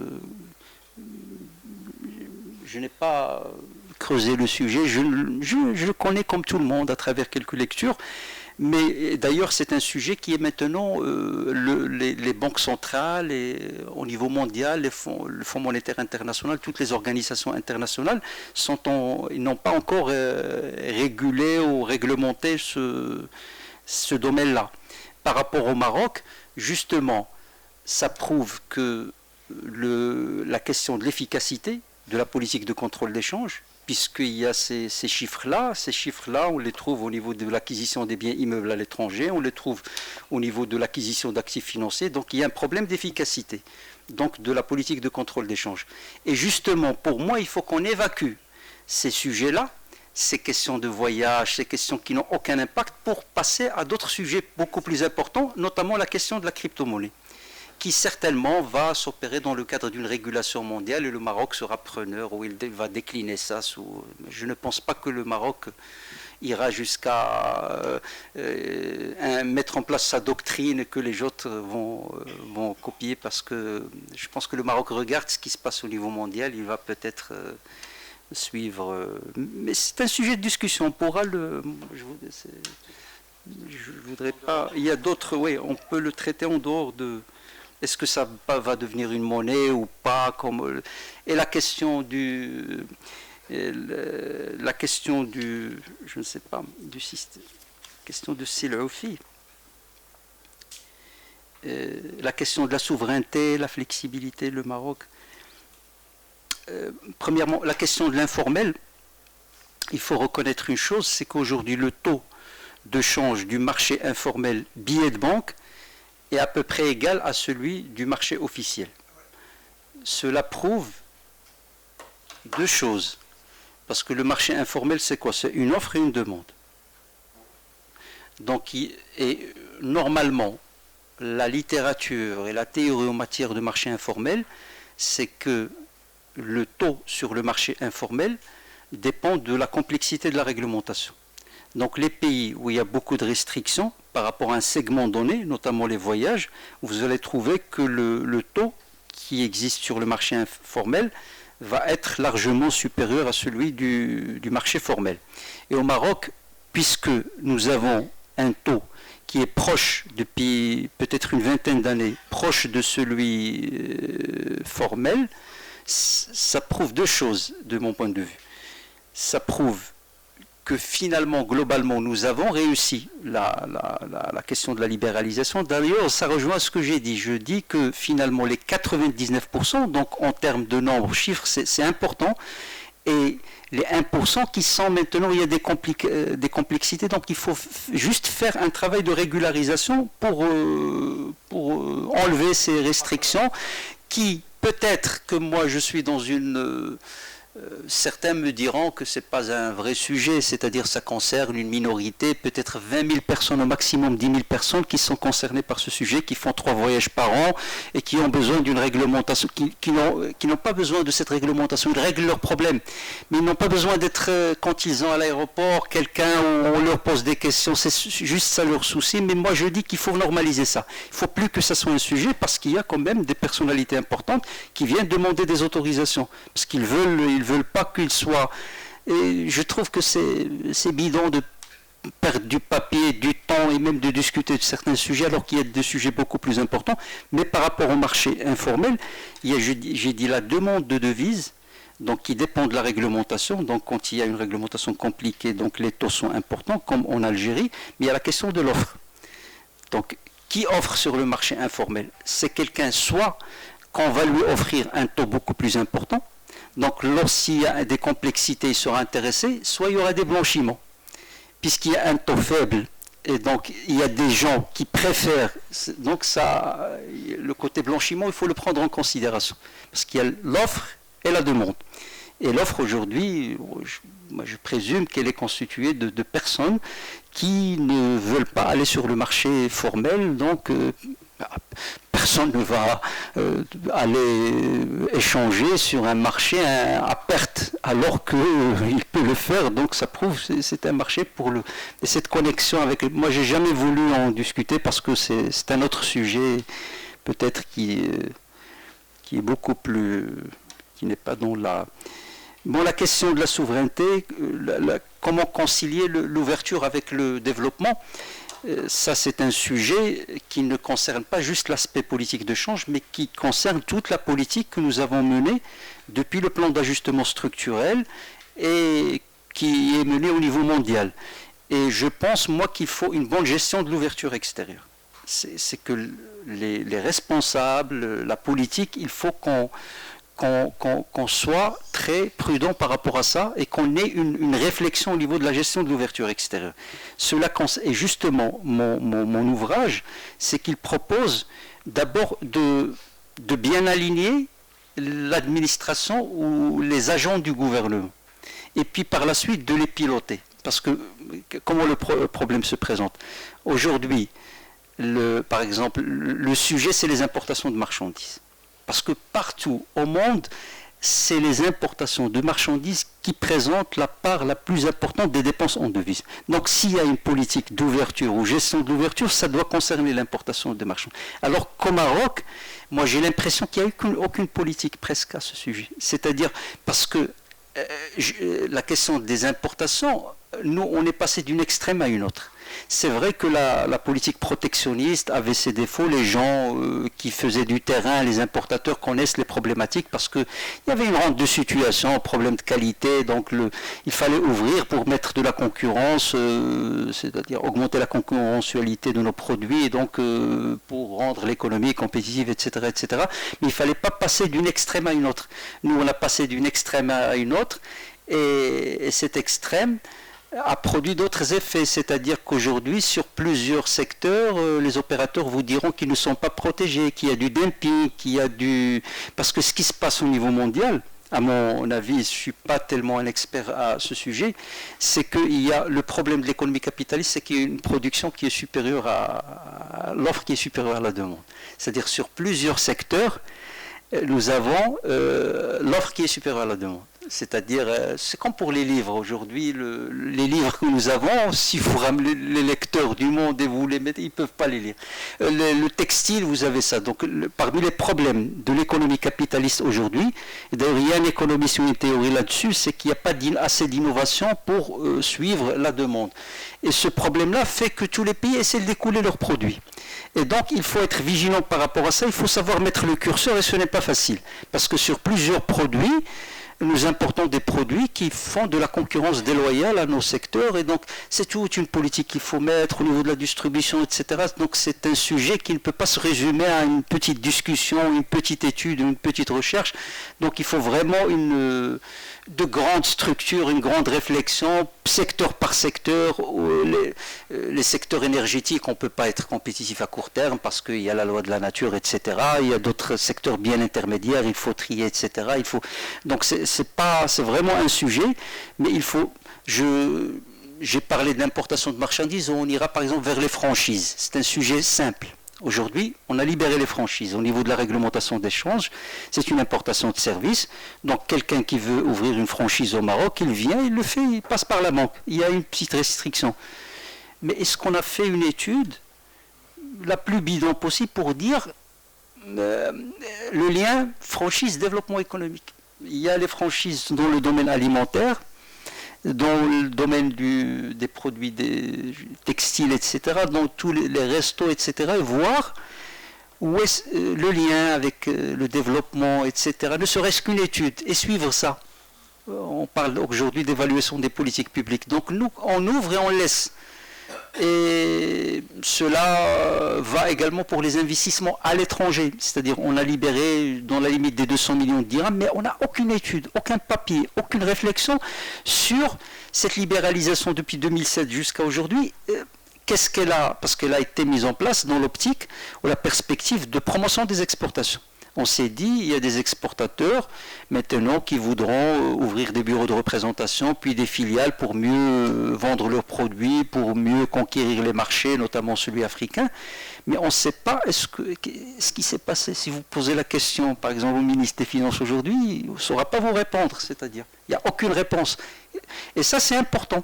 Parce que libérer ou libéraliser, c'est un concept. Mais justement, quand on va le décliner, chaque pays le décline à sa façon. Et donc, on a découvert peut-être tardivement ce qui se passe aujourd'hui, la Turquie, machin, la Chine, etc. Donc, l'ouverture, ce n'est pas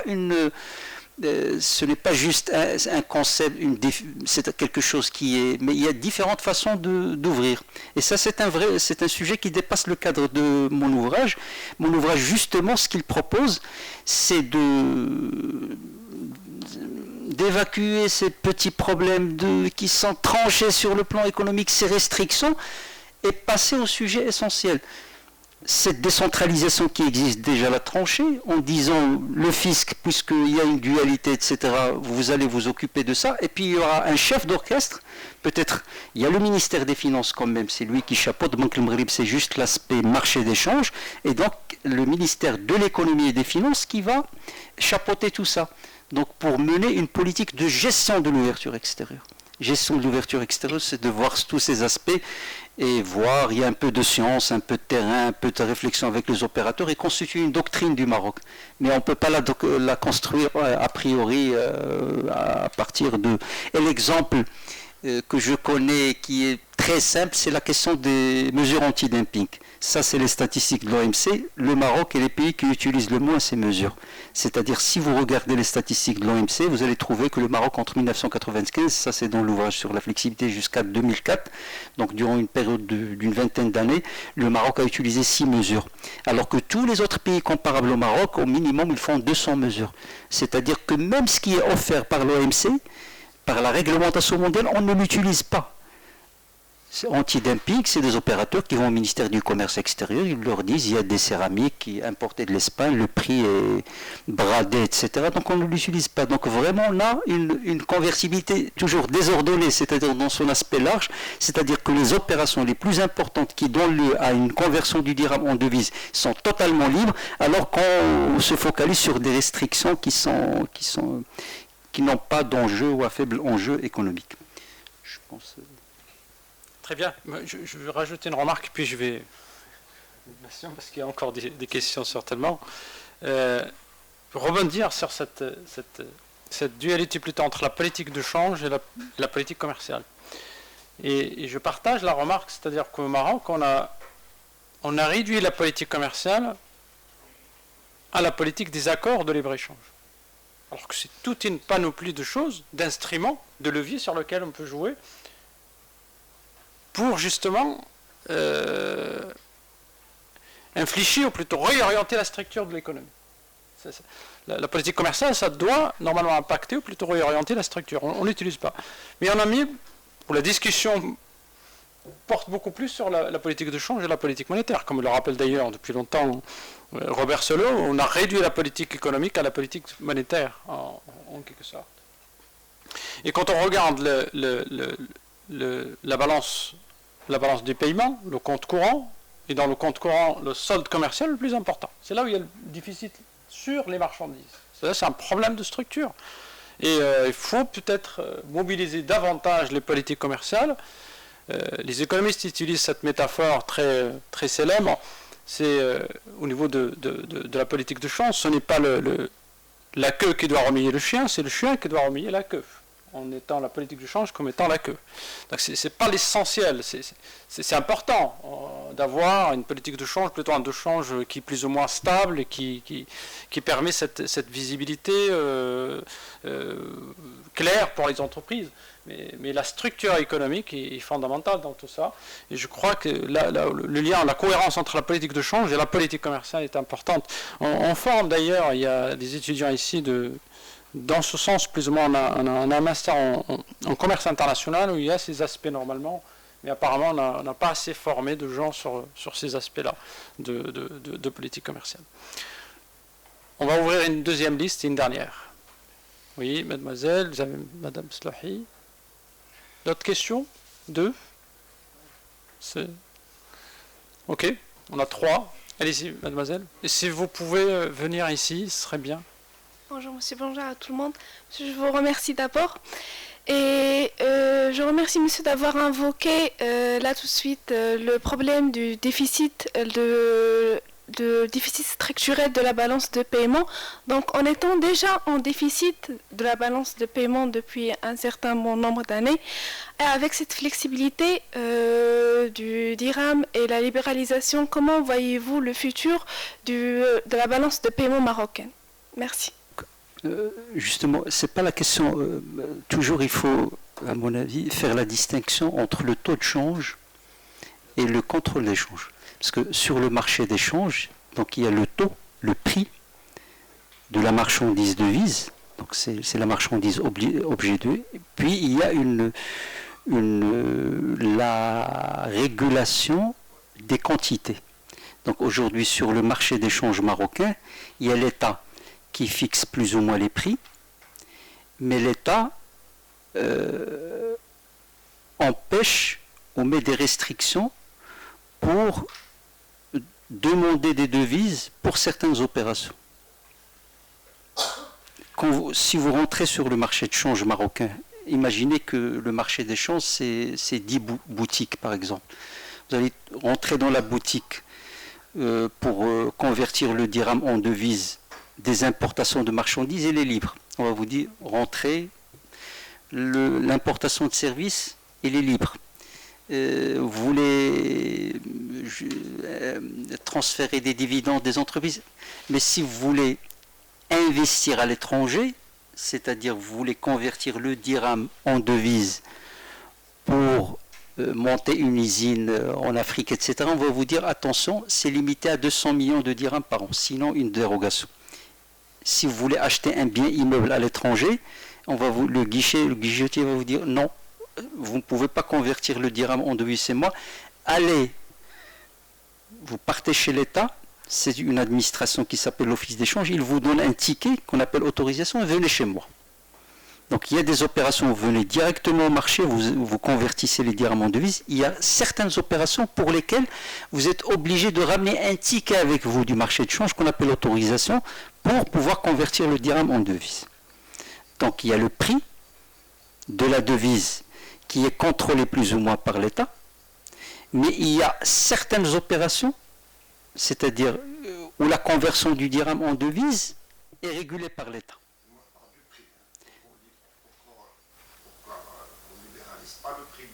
Non, donc ça c'est dessus, oui. Peut-être la littérature économique d'ailleurs, ça explique ça, c'est que le choix du Maroc, parce qu'on voudrait garder certaines fixités, donc en micro, on garde le prix fixe. Donc c'est plus l'offre et la demande, mais si l'offre et la demande bougent, ben, je dois mettre les moyens. De compensation. C'est un petit peu ce qu'on appelle aujourd'hui les réserves. Mais en même temps, ça ne suffit pas. Donc je dois demander à l'office de change de rajouter dans la réglementation de telle sorte à ce qu'il me permet de garder cette fixité. Donc tant qu'on est dans la... C'est quoi donc le danger? C'est ça ma question. C'est quoi le danger si on laisse Tant qu'on veut la fixité, je ne peux atteindre l'objectif de fixité qu'en faisant ça. Ça, le sujet du taux de change, c'est un sujet. Et le sujet du contrôle d'échange, c'est un autre sujet. Donc aujourd'hui, le débat sur la flexibilité, le flottement, c'est un débat.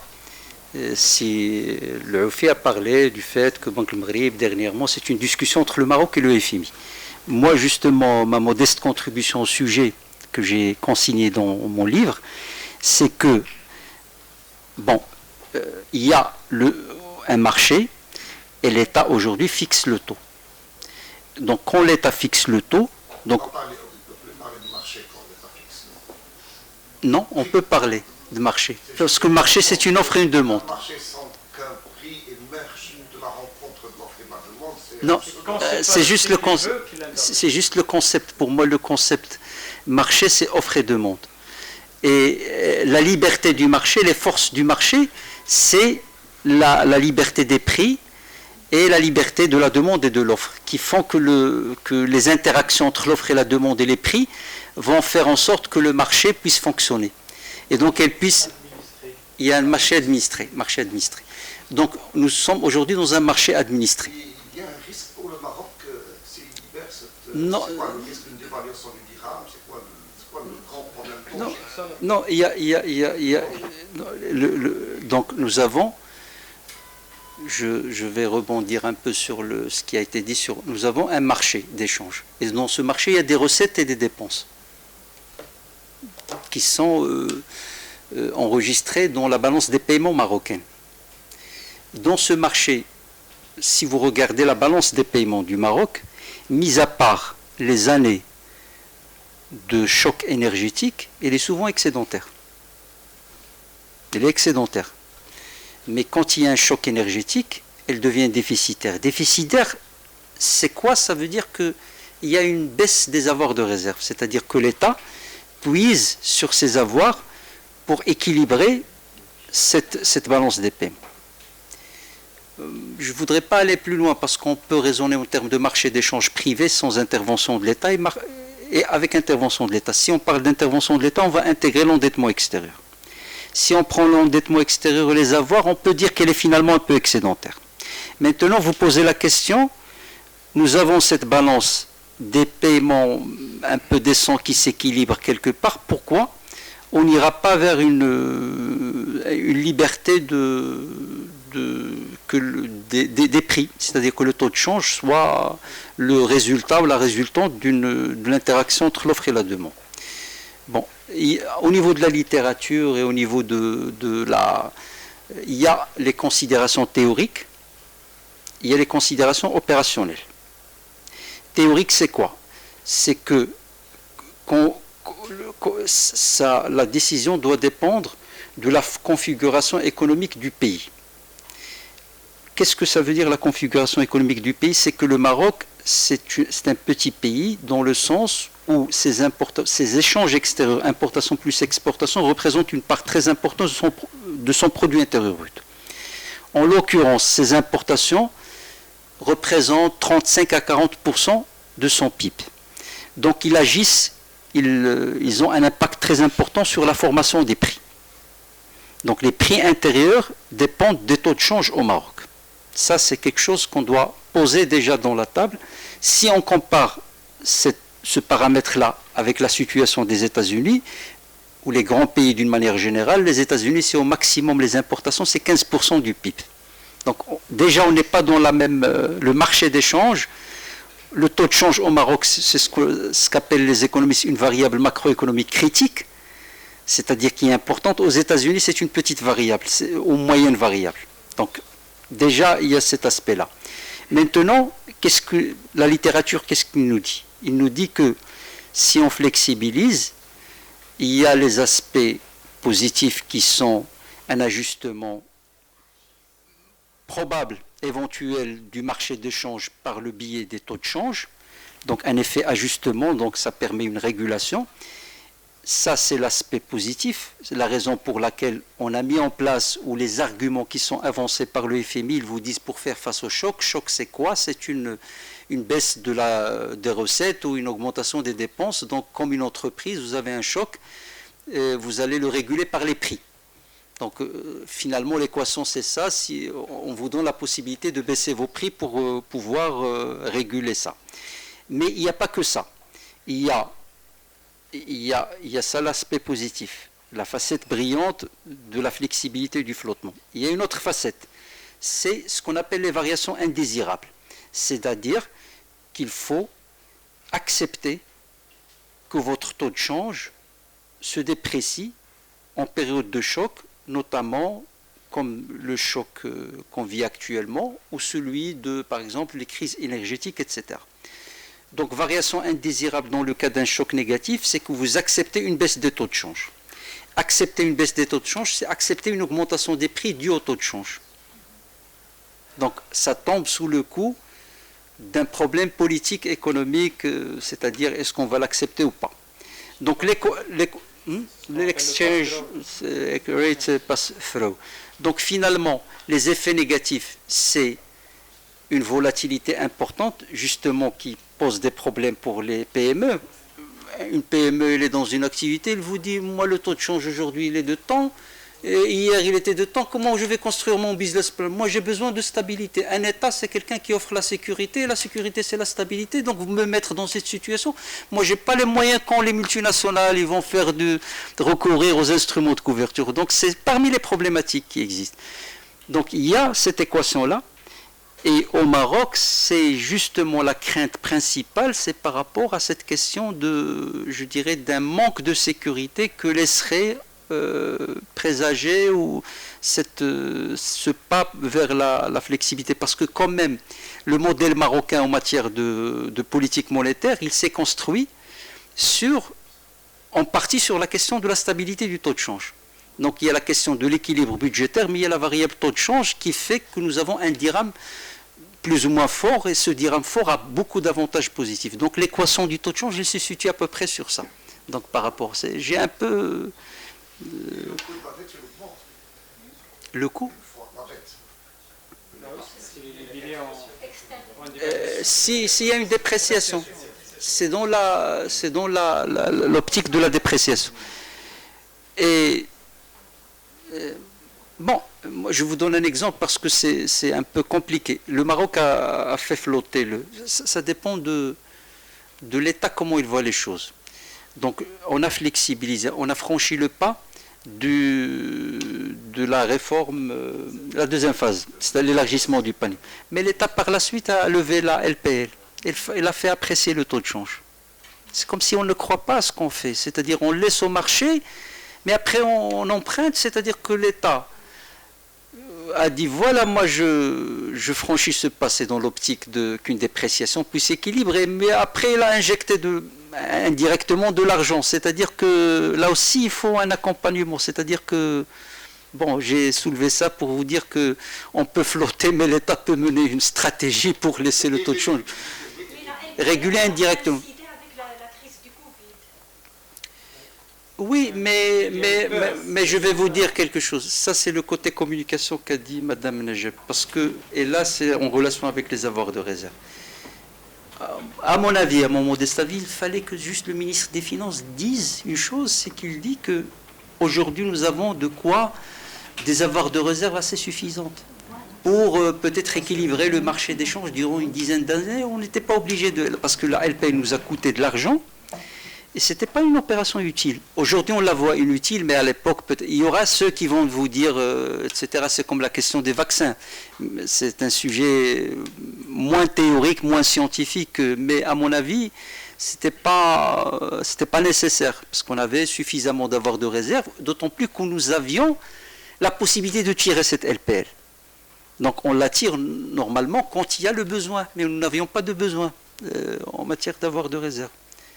Je ne sais pas s'il y a une... Oui, moi je vais juste rajouter quelque chose sous votre contrôle. Quand on regarde les régimes de change, ou plutôt comment les monnaies, si on prend le dollar, monnaie pivot à l'échelle internationale, il n'y a pas vraiment de flottement pur. Il y a toujours les États, ils interviennent d'une manière directe ou indirecte, soit pour donner de la vigueur à sa monnaie, soit la laisser. Donc c'est un marché spécial. En fait, c'est pas un marché comme les biens et services où on peut avoir cette concurrence et cette transparence plus ou moins. Il y a la spéculation, il y a tout un tas de choses qui peuvent jouer sur le cours. Les États-Unis, par exemple, souvent, quand le dollar perd de la valeur par rapport à l'euro, par exemple, ils demandent à des banques centrales d'acheter des dollars sur le marché international. Et donc là, on se retrouve des choses presque similaires. Autre chose, c'est que, si je reviens à la flexibilité, justement, mais on agit quand même assez considérablement.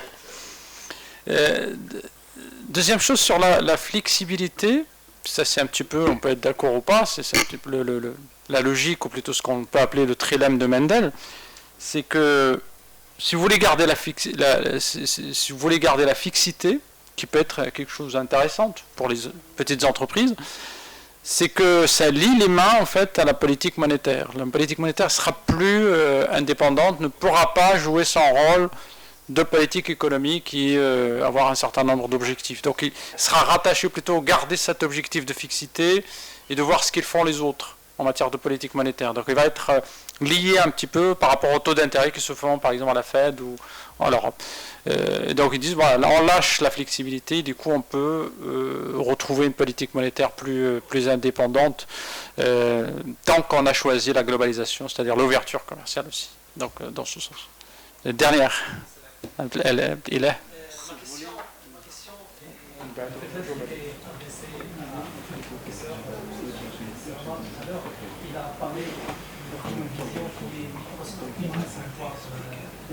Son nombre d'attaques vis-à-vis. Alors aujourd'hui, lorsqu'on parle de la flexibilité et l'inflation, lorsque aujourd'hui on est en train de rencontrer une situation qui met la différence entre les pays en développement et les pays développés. On sait que les pays développés adoptent peut-être un régime qui est anti-inflationniste dans la conduite de leur politique monétaire, c'est-à-dire que notre politique monétaire est adéquate pour contrer cette hausse des prix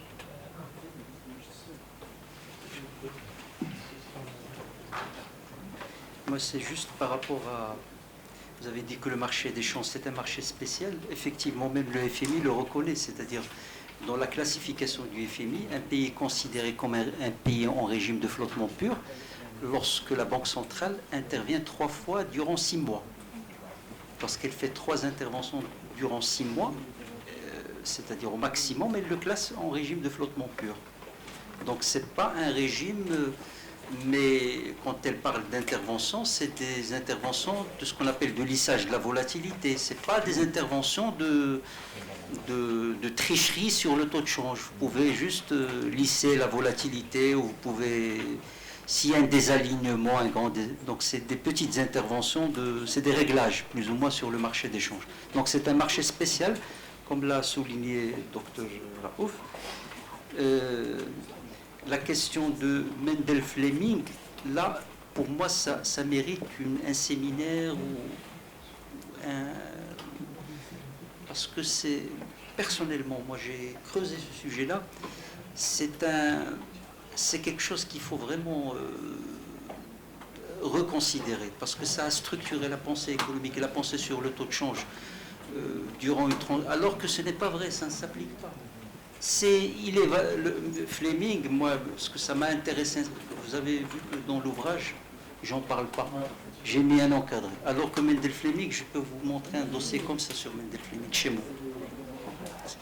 Ça, le Fleming l'a mis au Mendel, il a construit cette théorie sur l'économie canadienne lorsqu'elle est sortie du système monétaire, du régime de Bretton Woods.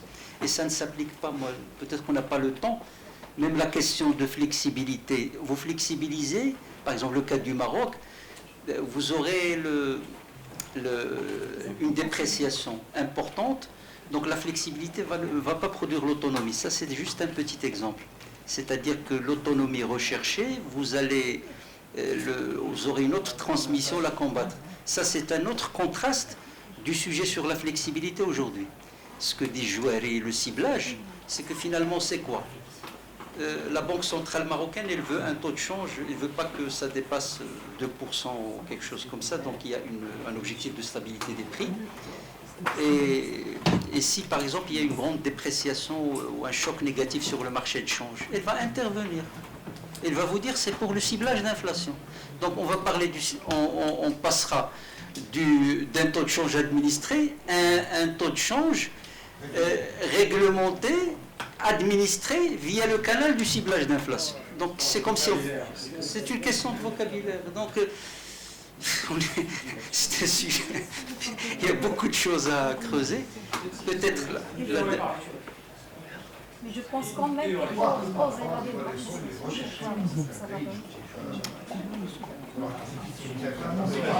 Non, ça c'est autre chose, ce que fait la Turquie.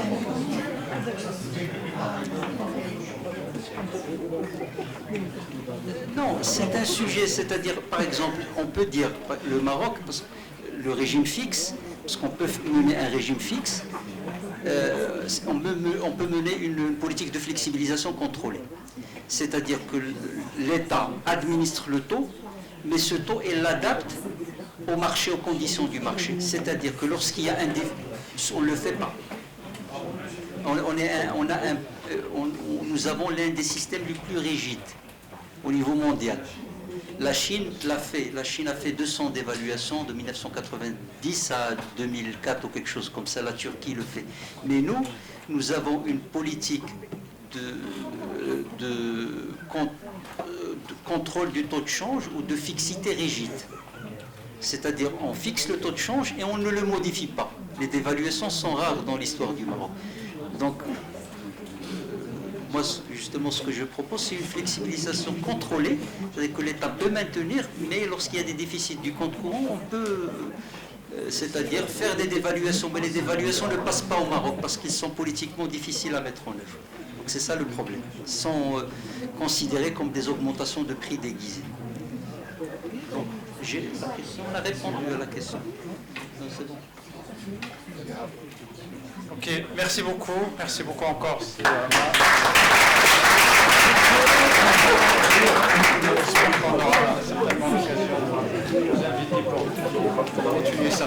Merci à vous tous.